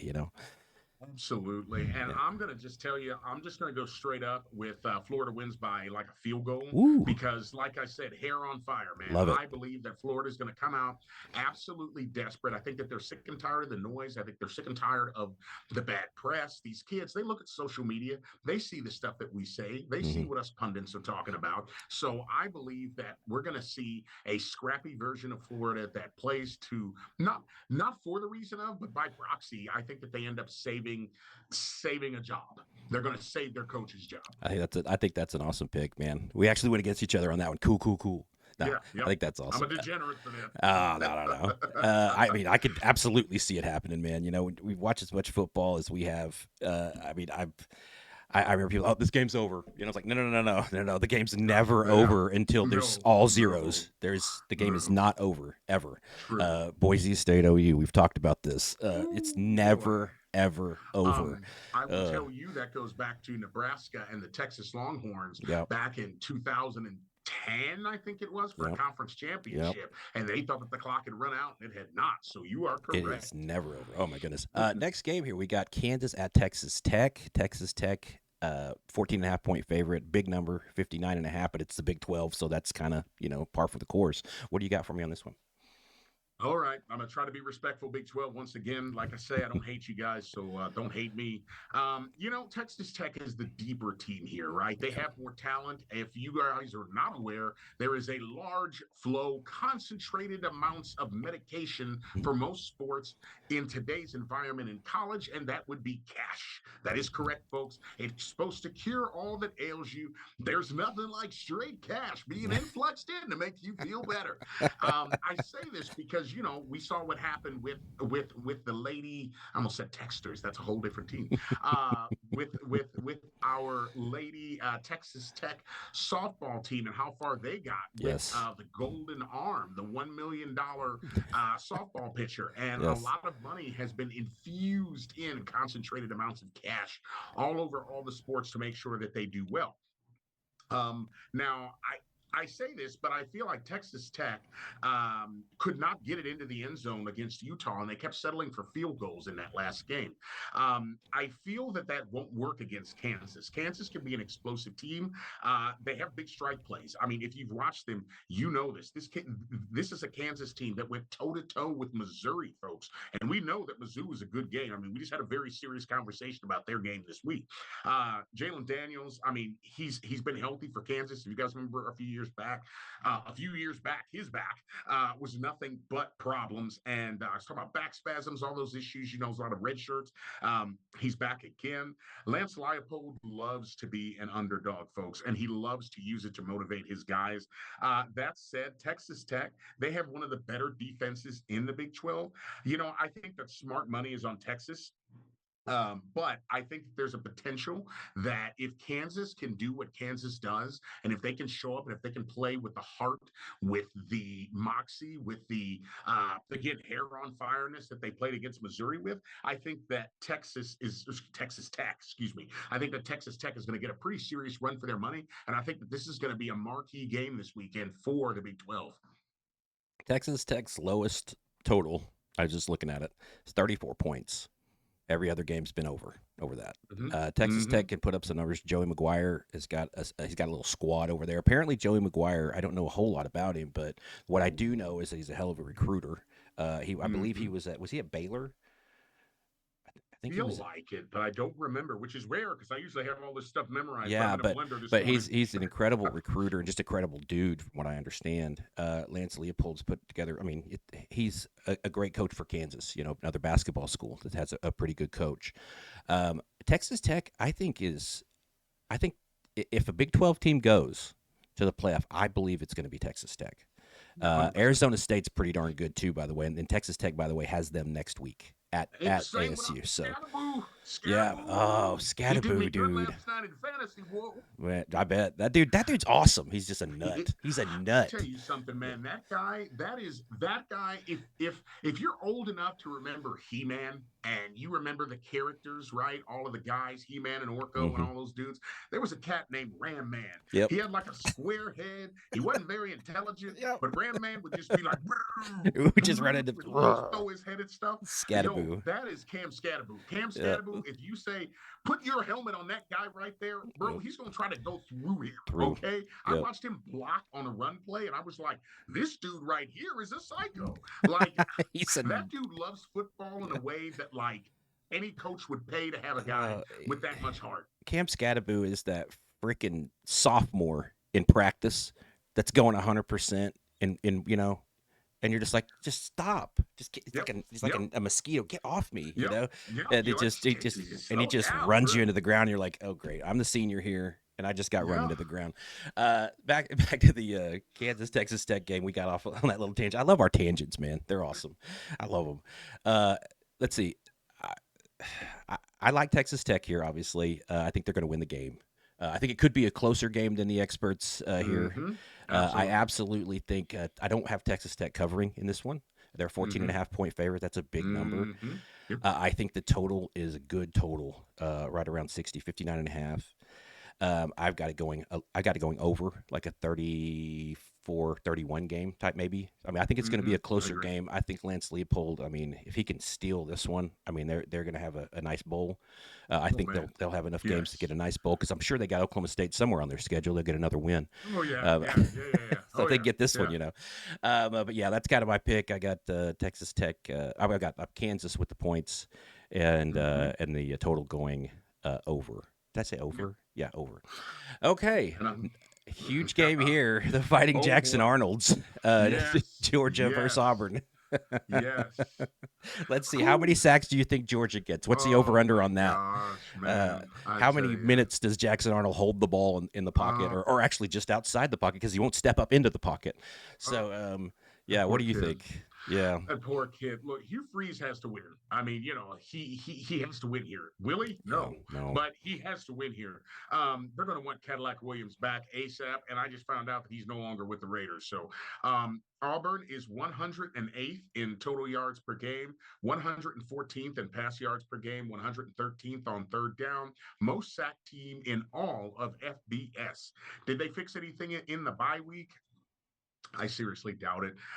You can have success in the air against Georgia, but is it possible for Auburn to be able to do that? And for all the reasons that you just mentioned, Georgia in total yards per game, 438.6. They're third. Okay. They're number 68 in pass yards per game with 231.8. They're 26th in rush yards per game with 206.8 and 28th with 6.0 sacks allowed per game. Now, I think Auburn is going to throw everything that they have at them. Truly, they have Cam Coleman. If Arnold has time, and if Georgia's pass rush has not been as good as I think it could be, and I'm judging them off of the Georgia of past. Okay, I do that all the time with Georgia because Yeah, they are of higher caliber, so that is what they deserve, in my opinion. yeah. This is a chance for Singleton to get some good targets as well. Georgia has to be. I mean, they need to be on those guys like white on rice, point blank. Don't bite the Vegas apple either and buy into like the tasty points that they're trying to do. This is what I was talking about earlier, how Vegas tries to pretend like they see something sometimes because they just want to get more money in on one team or another, Hmm. like just to try to balance that out. That's absolute crap. I hate when they do that. Yeah. But at the end of the day, I'm picking Georgia. They have a conference loss already. They don't want to have another one, and they don't have a chance to have one here because Jackson Arnold will not step up into his protection. If you are a quarterback, and if you are listening to the sound of my voice, you're a young high school quarterback, you need to know that you can step up into the pocket and that you can step up into your protection. Running left, right, running backwards 10 yards, or holding the ball forever will do nothing but get you absolutely creamed. We had a game where you used to chase after a guy that had a ball back when we were kids, and the name of that game is very politically incorrect today, but some of you guys will know what it is, and that's literally what you're doing back there when you're in the backfield when you're doing that. So make good choices. Know that you can release the ball, throw the dang thing away. Look, he who coops and runs away lives to coop another day. If you're a Right. Mario watcher, it's the same thing, man. If you can throw the dang thing away and if you can survive, your jersey, if it is white, should not look green by the time it's over. And Jackson Arnold literally looks like he's from one of those like comic strips with like bumps and bruises and dark marks all over him, like he was in like one of those clouds where he got beat up. So do better. Yeah, yeah. Well, they got Georgia as a 3.5 point favorite. Like that number is insane to me, frankly. The total is 46 and a half. I think that's a good total. Um, I just basically think that total is only in danger if Auburn scores. Um, that's really that 46 and a half. I think Georgia can put up, something in the 30s. And I just don't think that Auburn can put up more than 17 points against Georgia. Um, yeah, I think 100% Georgia covers the 3.5. I say 100%. There's nothing 100%. I think that Georgia will cover the 3.5. Do not bet, No. kids. Do not bet. I think the number, like I said, that total, I wouldn't even play with the total because it really depends on if Auburn can score. Um, Exactly. and it really, so if Georgia gets up a couple touchdowns early, it also depends on if Auburn's buy-in. You know, Yeah. are Oh they yeah. gonna? They're Yeah. just like, oh, Yeah. here we go again. Yeah. No, I And they expect get, some of that too. yeah. And if Arnold sacked 4 or 5 times in the first half, at halftime, it's like, here we are again. This guy won't get rid of the ball, and so the Yeah. frustration's got to send. And I hate it for Jackson Arnold. I'm an OU fan. He left, and I understand 100% why he left. I get it. I want him to be successful. Obviously, I did not want him to be successful in Norman, but I want him to be successful. I don't want him to go through this. I don't know what kind of kid he is. I really don't. But man, it's got to suck. It really does because he works really hard. I'm sure. I mean, he's gotten to this level, Yeah. and he's not really having the success that he had. I'm sure that he had envisioned. Well, and something that I think that we need to look at, we have to really take into account. I've said this in other places, and I'm going to say it right here.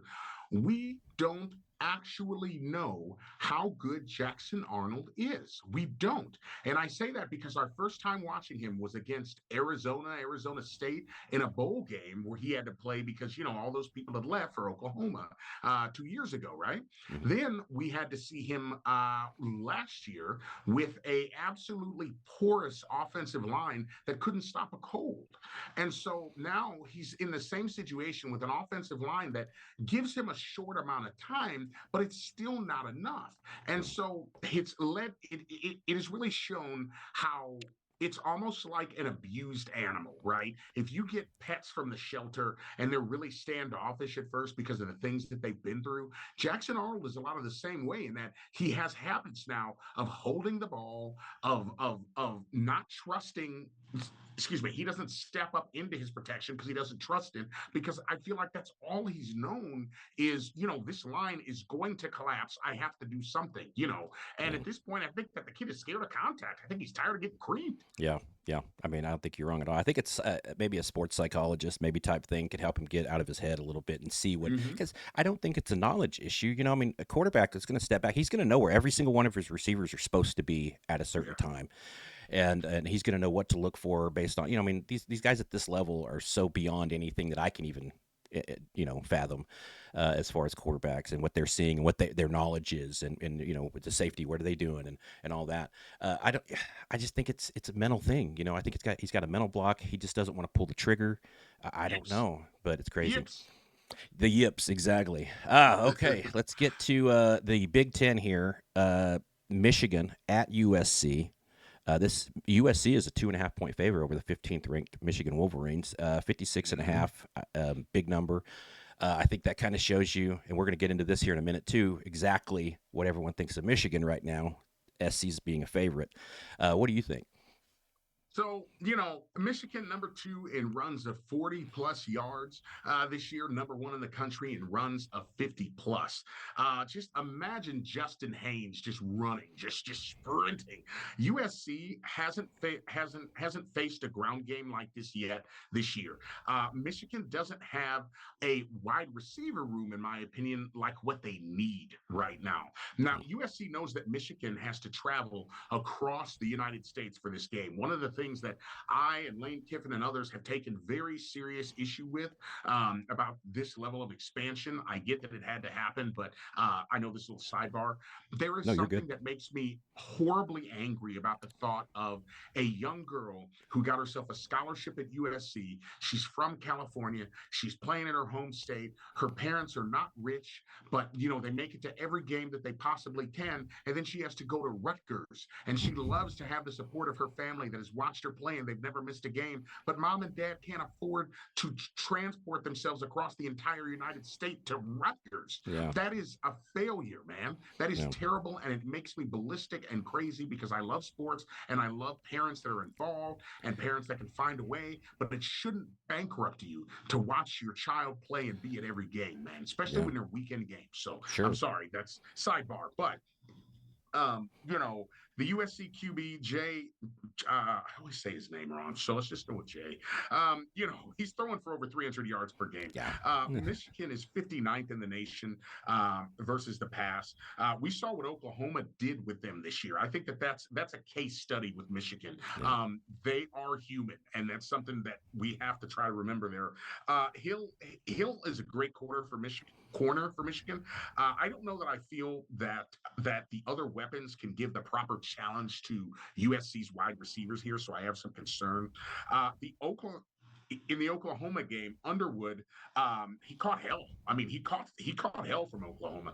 Yeah. I think that USC is going to be about the best defense that they faced, excluding Oklahoma. I'm thinking that there's going to have to be a lot more physicality from Michigan. And again, they're not like the worst team, but they're going to have to be very physical here. I think that the air attack from Lincoln Riley is going to be a problem. Yeah. And part of me believes that this is going to be I believe that Michigan is going to win this game. Part of me thinks that. At the same time, there's a lot of hot seat coaches out there. We've talked about a bunch. I don't know that Lincoln Riley's seat because of his buyout is hot, but I know it's warm. And I feel like this is a must-win game, as every game is for every coach. Yeah. But something in the back of my mind makes me think if I was a betting man, I need to bet on Michigan, and I don't know why. Yeah. No, I think that's legitimate. Um, I always wonder, I mean, you're talking about SC's defense a little bit. I mean, I'm going to be biased, obviously, because I've never seen Lincoln Riley have a defense ever. Alex But I tell you, the man is a savant when it comes to the offense. Amen. I hate how much I love watching his offense. I hate it because they got these ugly uniforms, and they got this ugly. It's just terrible stadium, and it's just it's terrible. I just can't stand it. But his offense is so beautiful to watch. It's art on the field. It really is. Well, with this game, I could see it. I think the number is forget the number. I think it's going. Number isn't even close to what it's going to be. I think it's going to be like a 48-45 game. I legitimately don't think that USC can stop Michigan. I think Lincoln Riley is coaching for his rear end. So I think, the whole thing we say they're going to pull out all the stops. I mean, that's what's going to happen in this game. I think this is going to look like an old Big 12 game because I just don't think Michigan's defensive against the pass defense. I don't think they can hold up, and I don't think USC is going to hold up against that Michigan offensive line, and they're just going to push them around a little bit and run up and down the field on them. I think it's going to be a big game. I think Michigan wins last second field goal, 48-45. What do you think? And that's why I say I'm totally on board with the thought process of Michigan. And Underwood is kind of like, we talked about saying earlier, and I made the reference to the TV show in Dragon Ball Z. Yeah. Underwood has not reached his final form, much like Perfect Cell. We have not seen the best of Underwood yet. Yep. And at some point, be that maturation start now or next year, depending, I think we're going to see. I saw glimpses during the Oklahoma game that told me that Underwood is not one to be messed with. Yeah. That when he has everything that he needs, they're paying that kid a lot of money, but they're investing in the future. And I see something special there. Old Dave Portnoy threw his money at the right thing. So I am going to be on board with Michigan here. There was one of the silliest things that I saw, and I say silly. Ineptitude, and it's again sounds disrespectful, but I'm just keeping it 100. It was USC. A couple of years ago, Alex Grinch was still there, and I think they were playing against Notre Dame. That defense came out in a cover zero. And if there's one thing that I knew that they did not have on defense, it was track stars. They had good athletes, but they weren't like track stars. Came out in the cover zero and absolutely got burned. They couldn't keep up. Immediate score.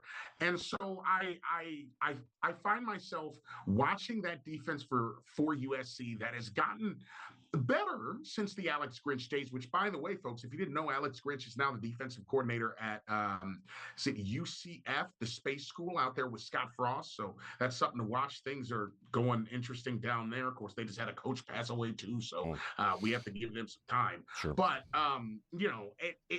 it has been interesting to watch that tale of two cities in one team where they're so heavy on getting the right pieces and tools for the offense, and the defense has always felt like it played a slight second fiddle because the offense is more important. And I don't know if that's a Big 12 holdover. I don't know if that's that thought process that this modified air raid is what matters most. I don't know what it is. I just know that, like you said, I just don't know that they can stop Michigan like they're going to need to here. Yeah, yeah. I think that's really the concern there. Let's. I want to run through these next three games just real quick. That way Sure. we can Sorry, get to man. the. Hey, No, no, no. yeah, I'm the man. I've same been way. talking like Like crazy. we've been. We're like 2 hours in. I'm I supposed to figured. stop. I figured this thing would take 45 minutes, and we're an Oh, hour and yeah. 30 No, minutes in. no. So, Plenty of content. Plenty of content. awesome. It's plenty of content. So let's go here. That's South Carolina at LSU. LSU's a 9.5 point favorite. 44 Mhm. and a half is the number. What do you think? LSU, Garrett Nussmeyer, no 100-yard games this year. I questioned his health. His O line has also been pretty beat up. Lenore Sellers, he's been playing better for South Carolina. LSU's defense should be enough to be able to get it done, in my opinion. Brian Kelly's only lost one game at night at Tiger Stadium since he's been there. So LSU fans will, they'll, my opinion, they're going to burn an effigy of Brian Kelly if he loses this Yeah. game. Shane Beamer, he's going to be in equal trouble if he loses. I also think that he loses this game by double digits. Yeah, I'm with you 100%. I think LSU covers. I think the number's pretty good. I'm going to go over on the 44 and a half, but just barely. BYU at Arizona. Um, Yeah. I wouldn't even know where to start with this game. I think BYU's pretty good, but I don't know who Arizona even is yet. So Keelani Sticky, I think is how you say his name. He's So guys, he's y'all come he's a after me. sticky. He's a sticky. Yeah, yeah, He y'all come got this after stuff me on for his that hand. one. It's very I'll sticky. take it. He's a great coach, Yep. and he has veterans around his freshman quarterback who's playing well, and he's running the ball primarily. These are the number one and the number three defenses in the Big 12 right now. Both teams allow less than 250 yards per game. Arizona is a underperforming offense. They're kind of tough to figure out in general. Yeah. In general, I've been trying to watch them. I don't know what the hell they're doing. I don't know what's going on. I'm taking BYU 100%. Yep, I've got BYU. So it's 2.5 points. BYU is the favorite. I've got BYU covering, and I've got the 46 and a half going over. Arizona State at Utah. This is an interesting game. Yeah. Arizona State, man. Sam Levitt and these guys. They're proven. That it's not just the Sam Levitt show alone. I think that's really important. I can't overstate that. I don't trust the quarterback for Utah, Devin. Is it Devin Dampler? I believe is how you say his name, Dampler. He was put into some situations where he threw some INTs this last game. This Dampier. feels like it could come down to a field goal. This is a pride gate for Utah, if it's anything at all. They really want to get out of there and they want to make a statement. I know that this may be the last chance for them to stay in the Big 12 title hunt. I got Utah. Okay, that's interesting. Yeah, Utah's an 8.5 point favorite at home, Yeah, which is yeah, crazy. Um, um, I don't know what they know. Arizona right. State. I think their quarterback is legit. Um, what the heck is his name? I've got it right here. I couldn't remember It's a his Sam name. Levitt, the Wait, Sam Sam, Levitt Sam, kid. Sam. Yeah, Yeah, yeah. Sam Levitt Sam kid. Levitt. That kid is for real. That kid's going to be playing on Sundays. Haven't watched Utah enough really to know anything. I don't know why that number is what it is right now, but I think it's going to be a great game. I think I would take Arizona State with the points because I don't necessarily think they're going to win necessarily, but I don't think they're going to lose by 8.5 or more. I think the total is 45 and a half, low total. I think that's going to go over. All right. Now we come to the game. We've Yes, been waiting for an yes, hour and 40 minutes to talk yes, about this. Man, yes. I know this is probably your favorite game of the year. This is my favorite game of the year. It is Absolutely. just I think this is, if it's very arguably the greatest rivalry in all of sports, not just college sports. This is so much fun. So you've been down to the game, right? Obviously, I would think. Have you been to the game? Um, you know what? I've been there, but I haven't Yeah. been into the game. Okay. So Okay. So you've been into the actual the state fair while it's fair and happening. all of the Because I yes, mean that's yes. almost the same thing. My brother just Yes. said horns down. By the way. Oh my gosh, of course, of course, of So we're course. finally getting to talk about this. I Bill, don't know if you my just came in sound at the comes perfect through. time. Your sound's perfect, man. I think it's really good. Bill. Oh no, I meant the music. Oh no, I didn't get any music. Thank goodness. Oh, that's too No, man, that bad. is too The bad. Texas Longhorns fight song is playing in the Oh, background. yeah, That's I too was gonna bad. do the same thing for you, but it will catch the music here. Let's see. Let's go. There it is. Let's just They're hit it. playing so many sound effects. I didn't know they weren't coming through. That's terrible. Yeah.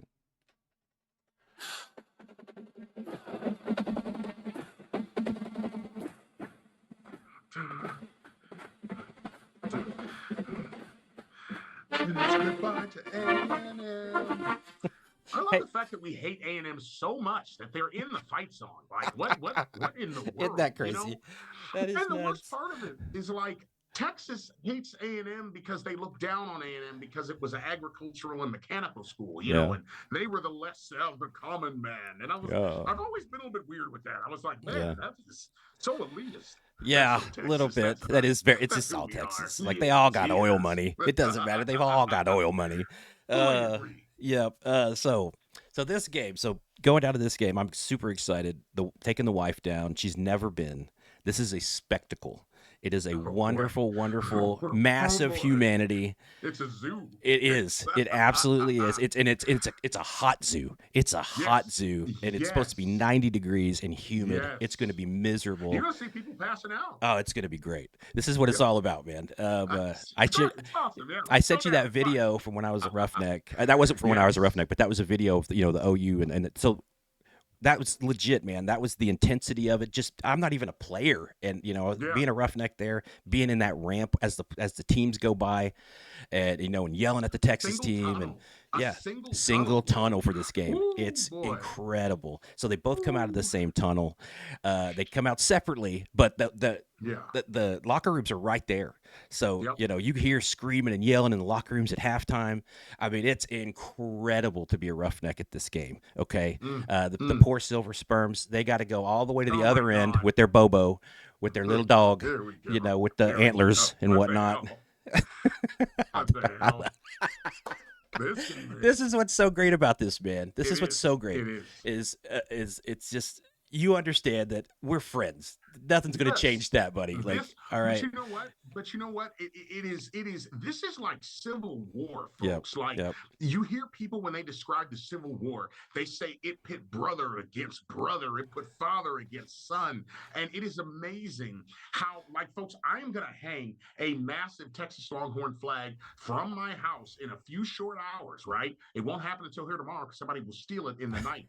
But I will hang a That's right. massive Texas Longhorn flag that will fly over my burnt orange Camaro in my driveway. And I mean, this is like I have everything from Texas Longhorn shorts and pajamas and jerseys and hoodies and hats. And actually, you guys can't see it, but there is a helmet sitting, a Texas Longhorn helmet on the table It's here inside awesome. of the studio. Like, I mean, this is these are two very old schools with a feud that is literally this fight for the golden hat over the Red River. There is no overstating, when everybody gets there. And like you were saying, just it's like it is such a zoo-like atmosphere when you see somebody with Texas or with Oklahoma clothing and you want to scream and you want to yell, but yet you're intoxicated by the smell of corn dogs and fried Oreos and food that you know is going to jam your arteries closed, but you Right? don't care because you're about to be sitting in a stadium split down the middle between crimson and burnt orange, screaming at the guy across the railing from you like he tried to steal your child over this football game. Yeah, if you don't just go to YouTube. If you don't believe us, just go to YouTube and you can watch game-winning plays from each game over the last 20 or whatever years. You can find it somewhere, I promise you. And just watch the passion of the fans when their team wins. Man, It's incredible. And it's man. both sides. It's incredible. And it's what I was telling you this earlier. Real quick, I got a thing here. It says on the quarterback situation at OU. It says Gus Swayze is going to be the starter for OU. Gus Swayze. Uh, that's from that stupid show. It's from a Oh, TV okay. show where the What guy's are you pretending to talking be. about? It's basically it's Baker Mayfield Tampa Bay. He did that Oh, undercover thing. He was Gus oh, Swayze. right, Yeah. right, So right, so right. Gus Oh Swayze is going to be God. starting for us. Oh my gosh. Jim He's a Powers. walk on. Jim Powers. Yeah, he's a walk on. So Oh my he doesn't. gosh. Yeah, he's going to wear number 6. Don't ask. Oh, jeez, Anyways, yeah. So I crow. don't know about the John Mateer thing. Um, uh, Dadgummit, Billy, you took me off of that. So I was going to let you know my brother has already he's already cut his grass and sprayed an OU into the lawn. So Oh my he's got gosh. his Why OU. isn't he on here? Well, because he likes to sleep. He's got a day off finally, so he's going to Oh, sleep in a little bit because got it, he got it, works got it. nights sometimes Ah, or sometimes he works really early mornings, so he gets to sleep fair in. enough. So, Fair but enough. he's just now getting up. I'm assuming the kids are going to school, but Okay. or maybe they're already off to school. Anyways, back to the game. Man, just being down there, being a part of it, so when I was a kid, my parents took me to this game a couple times. Me and my brother, and my brother can type in on this as well. I was, an OU fan. I'm just, yeah, we're gonna go down there, we're gonna win, and blah blah blah. I'm just 5 or 6, 7 years old or whatever. Got flipped off by an old woman, right? This was like our first time down Yes. there. An old woman straight up Yes. flipped me and my little brother off. Yes. And like someone called us goat ropers or something like that. And Oh, yeah, I that's mean, I just amazing. remember like I'm a little kid going, and so my parents were. I was raised by children. Okay, these are those folks, by the Okay. way, that we had the 50th anniversary for. They were 17 when I was born. So you have to understand, if I'm 6, that means they're 23, Right, right, right? right. So they're 23 years old down there, young kids, and of course Yeah. their thoughts like, hey, let's go down to Commerce Street, you know. And it's like, so I'm Oh, 6 the years old war on zone. Commerce Street the night before the Not the game. It's war zone. That's insane. perfect. Like my parents were nuts, but I'm so happy they were because I got to experience all that stuff. Um, uh, Absolutely. Remember the big thing with the Texas Fight song when I'm a little kid, and all I hear is, dun, dun, dun, dun, dun, dun, dun, oh, you sucks, just blowing my hair back from across the other end of from the other end. I'm like, oh my god, what is this? I'd never heard anyone say, oh, you sucks, much less 40,000 people in unison say it. Uh, Exactly. I was just like, wow, it's such a great game. I'm so excited for my wife to see this and experience this. Yeah. I took my son back in 2015 for his first game, um, uh, and of course that was the game where we were. It's just like this one, right? OU is the better team. We're going to put quotes up on paper, right? Yeah. Does it Yes. that None of Yes. that matters in this game? Doesn't No. matter. No. This game, it just depends on who wants it more that day, and who gets the ball bounces their way a couple more times. That's pretty much what this game is. It's passion. It's all hell breaks loose on the field. It's wonderful, and the passion of the fans is what adds to it. It's so great. What do you got for this game? What's your analysis on this, my friend? First off, this game is impossible to pick. If you're Yep. a betting person, don't even bother. Don't bother. Just throw money wherever you want. Okay, I have no advice, obviously. Yeah. Yeah. This game is unpredictable. It's a deep rivalry, and when people are running on hate, you don't know what they're capable of. People that are running on hate can do amazing, crazy things, and this game is what it is. If you're familiar with Josh Pate, I love to listen to him. His analysis makes me Pate happy. State.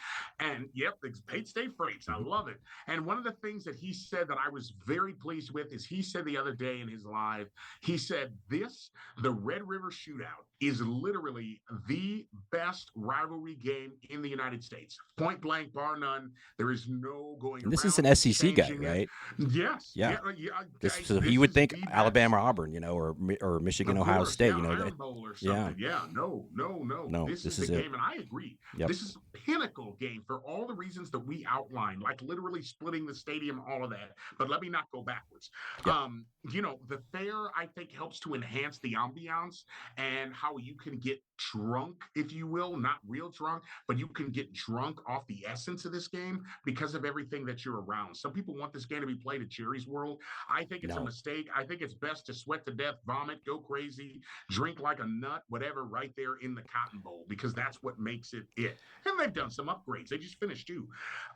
Look, if Mateer can't play, I think that Michael Hawkins plays a game that first off, we already know that he's mobile. Okay, he's highly mobile, and I think that opens up the run game for OU, which has been again anemic here lately. I've told you I have said in person to you, John Mateer doesn't need to be playing hero ball and trying to run the ball all the time and him trying to get all the rushing yards. And that's something that Hawkins may end up having to do. Now, that's not to say that Hawkins can't throw the ball, because we saw him spin it and sling it, and he did pretty okay. But I think that they'll have to parse down the offense to what they're doing, because I think there are just certain things that John Mateer is capable of, especially as a Heisman frontrunner, that Hawkins is not, And so I question also limited snaps for Mateer, and seeing some wildcat or some two quarterback kind of switches. But I always think that that's dangerous because, everybody takes the snap a little bit differently. Yeah. The New York Times dogged the living snot out of Arch Manning. They literally called him a failure the other day. Okay. Screw you, New York Times. Openly, screw you. Yep. I want to say he's going to have a chip on his shoulder. I think that he's going to play better. The physicality of his offensive line is going to be a big part of what happens in this game here tomorrow. If they can stand tall, and look, we've seen Texas teams that haven't played that well go to play Oklahoma at the Cotton Bowl. Yep. And man, dude, their backs stiffen. So it is so hard. Picking this game is just literally almost impossible. Also, injuries. I think I heard Wisner is hopefully going to be back. He took limited. I think he was out there catching for Texas, but Texas has some injuries. Ott has been like non-existent for OU as a running back. He came from UCLA, and I really thought he was going to be what? Was it Cal? Cal, yeah. I think he was Cal Bear, right? For some reason, I thought that he came from UCLA. Well, I knew he came from California. He came from California. Cal it is, yeah. I don't feel like he's produced anywhere near what the anticipation was for him. But I want to say this: Oklahoma's defense. I said it earlier. I said it the second game of the season, man. Oklahoma's defense will keep them in any and every game against any and every opponent this entire season and postseason, bar none. Those guys are great. Our Mason Thomas. You have to have an answer for our Mason Thomas. I'm going to tell you right now, as a defensive guy, as a guy that's played, folks, our Mason Thomas is a weapon. He's going to be playing on Sundays, and if they can't come up with an answer for him, Texas is cooked. The passion. I love it, man. I love it. So just like you were saying, 2015, when I took my son to this game, OU was the better team. Absolutely. The joke was, I think it was they were like 1-3. I think Texas was something like that coming into this game, and there's no way they should win this game. And it doesn't matter. It just doesn't matter. This game is all about the passion. Who wants it more that specific day? Throw the records out on paper. Who cares? It doesn't matter. This game is incredible. I think OU has 3 offensive linemen out, not starters. It's just a depth issue in case someone goes down. So they don't have a whole lot of depth on the line right now. Their line hasn't been stellar this year. It's been okay. I think it's a fascinating game as far as. Is Fasusi back? I think Fasusi is back. Okay. I think. I'm not 100% on that. Let's see here. Where was I at? You don't have to look it up, man. I'm sorry. No, you're good. No, you're good. Man, I got a little off there. That's why I said, hey, please don't worry about it. It just off the top of my head. For some reason, I thought you would just know. I was like, oh yeah, hey, I'm on Fasusi. I think he's back. I looked at the depth chart yesterday, and I was just looking at who was out, and of course they have Mateer as questionable. And I just noticed, I was like, wow, we've got 3 offensive linemen out. Of course we do. Back to that. So I think Arch and Hawkins, if those are the quarterbacks, I think this game is going to be, it's obviously going to be one in the trenches. It always is. Oh, yeah. Who can run the ball? If either team can break 100 yards rushing, I think that team's going to win. I think if Arch can take care of the ball, you know what I mean? If he can not fumble when he gets sacked, because he's going to get sacked.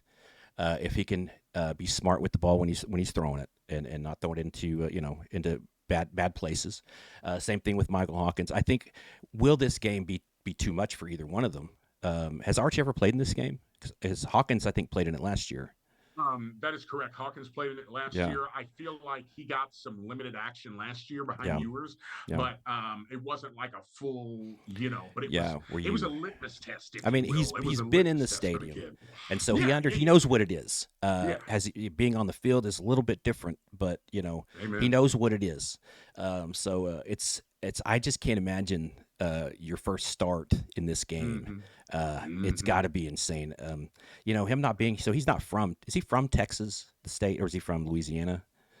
I, I'm not gonna lie to you. I I'm don't not know. sure. I don't know that he grew up a I'm not Texas fan, is positive. what I'm saying. That's right. That's what Yeah, I was gonna so say. I it's don't hard to know. understand what this is unless you've grown up with it, and Correct. it's 66 plays in the O line. Texas is gonna have some sacks. Well, yeah, Texas is gonna have some sacks because they have a great defensive line, Yeah.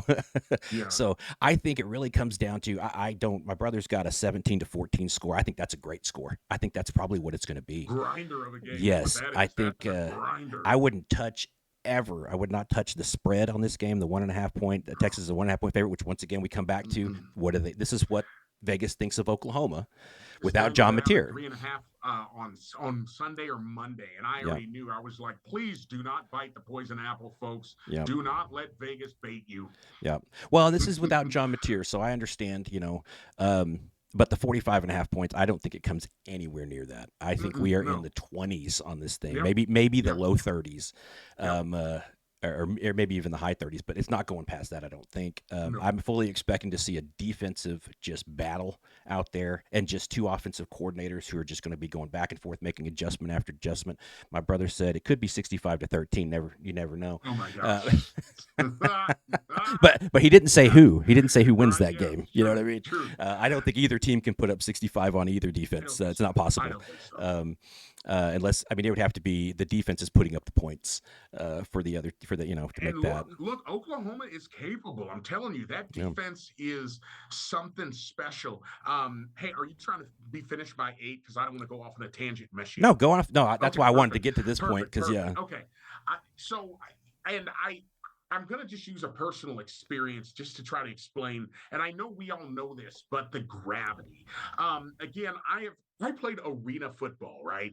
And there's something very intimate about being inside, right? It's enclosed, you're inside, you're on the turf. Oh, yeah. When you were in hostile territory, I remember I played a game. We played against the Mid Missouri Outlaws, and I trying to remember what city that was in, but it doesn't matter. Who cares? Anyway, folks, when you go sometimes to a place like that bowl type of a setup where it is hostile territory, the noise, right?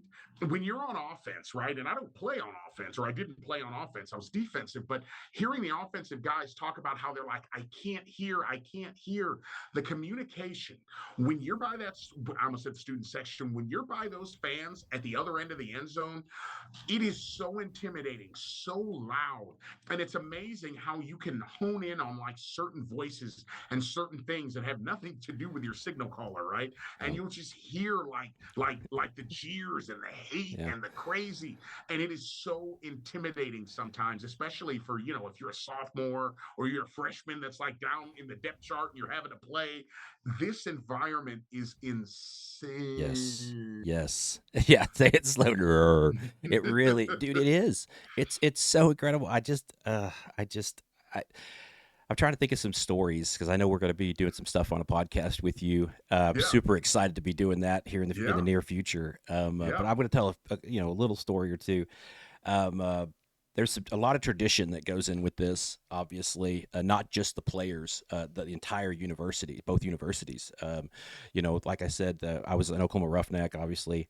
That's where my name, It's Me Rough, that's what that comes from. And, of course, the Silver Spurs are the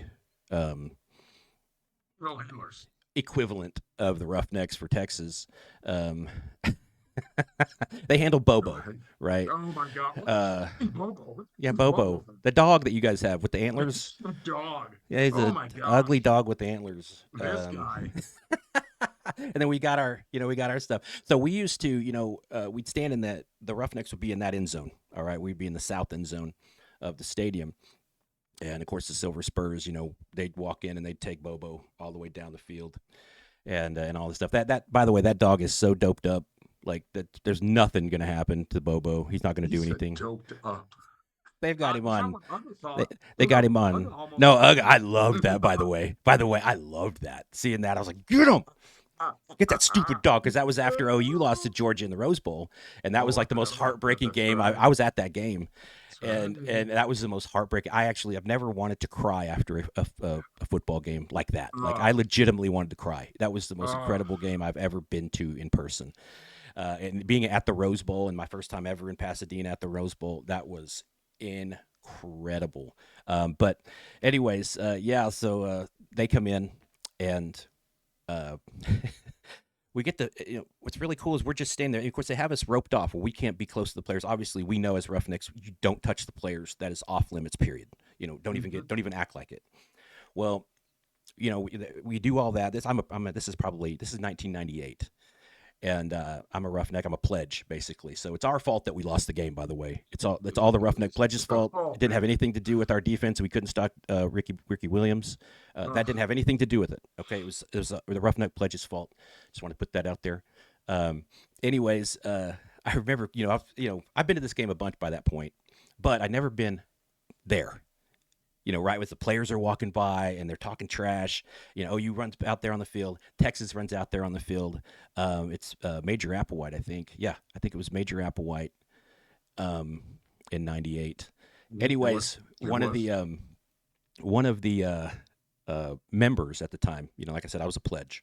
One of the members at the time is yelling at Major Applewhite, and Major Applewhite is yelling right back at a roughneck. And they got this picture, and it was on the front page of Daily Oklahoman or something, and it was Eric Floyd yelling at Major App, and they're just yelling at each other, pointing at each other, and I'm just like, that's what this game is. Like that's Mhm. what this game is, and that was the Yep. first time I experienced the game 3 or 4 times before that, but that was when I was like, oh wow, like that's what this is. Like we hate each other on this day, on this specific time at 11 o'clock. It was 11 o'clock game then. At this specific time, we do not like each other at all. And now, obviously, these are the guys that get to do the violence for us because we don't like each other. We got people to do the violence for us. So let's do it. Okay, once it's over, we'll go back to our lives. This is the guys performing the violence for us. They're all doing it on the field. It's all legal. We're good. So don't. When I say hate each other, I don't mean it like that. I just mean it like this is a rivalry. We want to win it so bad we could taste it. And I know you guys are exactly the same, Yep. man. Yep. Saturday's going to be tomorrow's going to be incredible. Yep. So you got a watch party going? No, it's just gonna be a lot of notes. I'm gonna be hanging out, taking some Journalism. notes, kind of watching, because I try to watch it from, what do they call it? Like macro, micro, from like Yeah. both views, from Oh, like that top end looking down, and then at the same time, because of course, I intend to pen an article about the game, so I got to look at it really close and at the same time, I will be screaming and yelling until my throat is sore and yep. all of that. So it will be an enjoyable experience. At the same time, there is of course that element to it. I'm Yeah. also excited for. I don't know if I've talked about this, so I guess I will announce this right here on your Absolutely. on Go your right ahead. program. I have a deal now with the UFL, and me and Cassie, prior to the snap, as actual real journalists that are recognized, have media rights. So the Renegade games will be going to a lot of That's those, and awesome. we'll be so we will be part of the little press group, and we'll be doing a lot of reporting from there on the Renegades. I appreciate that they have allowed us to be able to do that. So we will be all up in that here next season for the UFL, as they're also got into a smaller stadium, which I think is a great idea because there was nothing good about looking at the camera views and it looking like there Yeah. was no one there. So Yeah. Yeah. Man, that's congrats awesome, to dude. them. No, I'm happy that you announced that here. I think that's very cool. Um, uh, man, I, I don't know, man. This game, sorry, I'm still on the OU Texas thing. Yeah, But my God, I'm excited. We're going to leave here in about 4 hours, 4.5 hours, something like that. yeah, Start yeah. start making the trek down there. We're expecting that 3 hour The drive to take about pilgrimage, 6 hours. yes. And then I just, like I said earlier, we got the game in Denton happening at 6:30, and we're going to be going through there about 4. And so it's like, oh my God, we're going to be dealing with that traffic and the OU Yep, Texas traffic. yep. Man, hey, Be well, prepared to see vehicles dragging like stuffed beavos and yes, stuffed horses from OU and hats. It I just love it. the disrespect will Uh, be you just know, massive. I hate that for you though, man. That's the one thing that I did that as a journalist when I went to school at OU. That's what I went to Uh-huh. school for, and that's one thing that you don't think about when you're just going to school for it and stuff. You're like, you can't. You have to see things differently Yep. You can't just watch your team and be like, and only study your team. You actually have to study all the teams, and you have to study. And Oh that's yeah. what Oh that's one yeah. of the reasons I was so happy to bring you on here, man. Obviously, you're an awesome dude, man. You know, I but appreciate that. but you have so much knowledge that I don't have, and you do so much work. You know, and it's not just that you have it; you've worked hard to gain it, and I think that's really cool. And I wanted to showcase that for my viewers, and I'm obviously going to cut this all up and put it on YouTube and stuff, and throw some stuff on TikTok as well. Um, but man, this has been awesome, man, and you're Yeah. incredibly knowledgeable, and I wanted to show that off for the people that who haven't gotten to see you yet. Make sure to the podcast comes out every Sunday.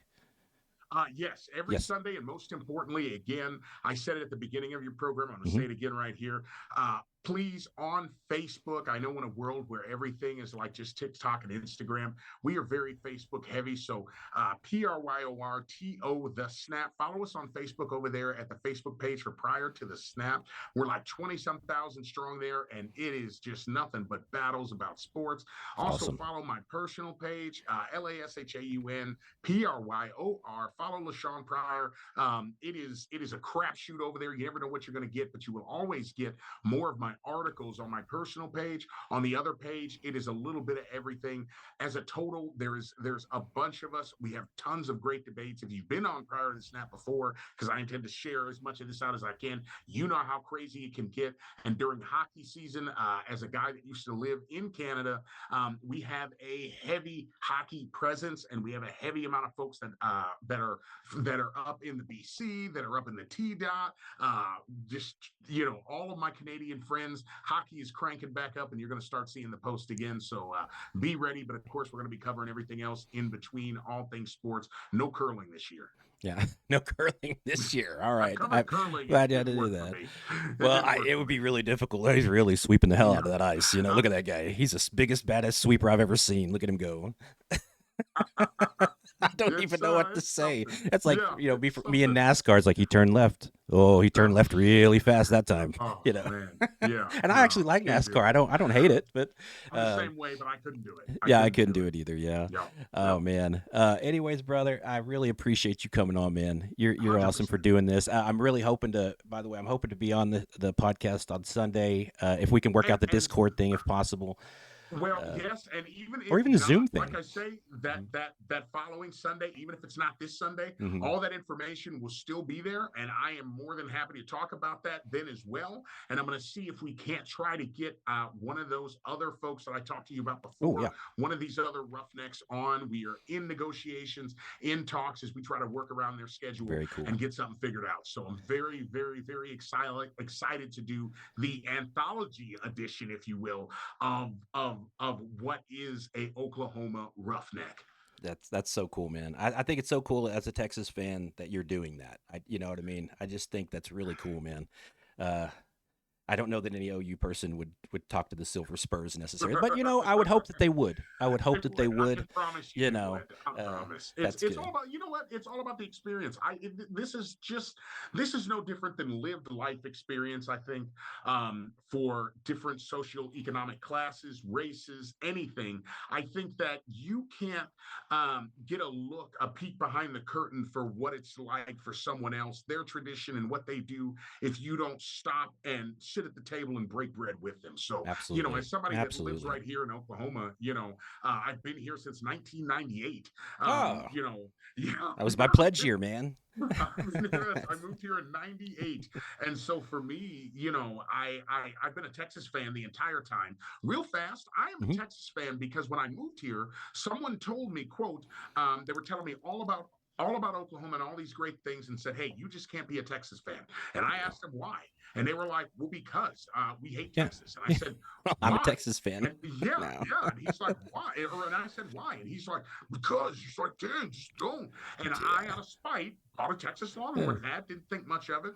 and I watched me a little bit of Major Applewhite, what was going on, yeah. and I became a devout Ricky fan. Williams, back Yep, then. exactly. You are Yeah. correct. Yes, yeah, Oh I man. was devout. Yeah, just because isn't a great argument. Just No, because that's not a great yeah, argument. I mean, I could have given you 100 reasons back then, probably. yeah, But no, I completely understand. I think that's really cool, man. And man, I'm super happy that you came on, dude. I'm gonna wrap yes, all this stuff 100%. up, but man, I appreciate Sounds you, good. and I'll holler at you later. Okay, Be that. Thank you so much. We'll see you. take care, buddy. Man, that was so much fun, guys. Oh my gosh. To have my friend Sean on, who is so incredibly knowledgeable. Like he is really. I mean, he's a journalist. I mean, that's what he does. And I was so lucky to have gotten to first of all got to meet him. It was a random thing, even getting to meet him. But he's such a cool guy, and he's kind of taken me under his wing a little bit. Helping me out with some things. I never would have talked sports before I met Sean. Frankly, I didn't feel like I had enough knowledge to do it. And you've seen me do it, so I'm getting better. But he is so incredibly. I mean, first of all, the voice. Come on, guys, the voice. That voice is it's like silk, man. It's so good. Um, it's just it's got a wonderful voice for this. Like I said, he's so knowledgeable. He played the game. That's another thing too. Playing the game. I played in high school. I didn't play at the levels he played, so he has different things to say that I would never even think of because I didn't play at a higher level like that. Man, he's just such a great dude. He's invited me a couple times on his podcast. It's so much fun. His wife Cassie is incredible, just such a sweetheart and just a sassy girl. She's so cool. Yeah, Bill, we got to work on his wardrobe. I'm working on it. He's been here. I guess he said, you heard him say since '98, a bit of Texas fan, and I could see that they were beating the crap out of us in '98. I remember that game. I was there as a pledge, and like I said, I had to wear when we got back on the bus going back to the after that game, we got on the bus. The pledges were not allowed to sit down. We had to stand up all the way back to the hotel, which, by the way, took hours. And we were not allowed. So they took the little caps off the back of the seats, and the little I don't know, they're little covers for the headrests on the seats in the bus, and they put them on our heads so they didn't want to look at us because it was our fault that OU lost to Texas that day. I thought that was hilarious. I mean, what's funny is I was 23 when all that happened, or 22 when all that happened, and I have these 19-year-old kids yelling at me and telling me to put a cover over my head. I just wanted to just thump them in the noggin. So, anyways, no, but I'm so thankful to Sean for coming on, man. That was so much fun. I every time that Sean and I get together, we start talking. We don't stop. Like if I had to cut us off there, or we would talk until noon, and I've got to go to work here in a minute. So, anyways, I just want to let you guys know I love you. Thank you so much for joining in. You guys. We're going to cut this up. Billy, I really do appreciate you, man. Like, I do appreciate you always coming in and just at least, typing in some stuff for me. Sean, thanks for coming in again, brother. We will talk to you guys in the morning. I'm going to go back to my playlist here. We're going to throw some music on. Let's see here. Nope, that's the wrong music. How do we do this? All right, so we're going to do our little intro, outro thingy, and then I will talk to you guys later. Yeah, thanks, little brother. We will try to be safe. I know they've had some issues down in Dallas, but we're going to be safe. I think it's going to be all right, man. All right. Love you guys.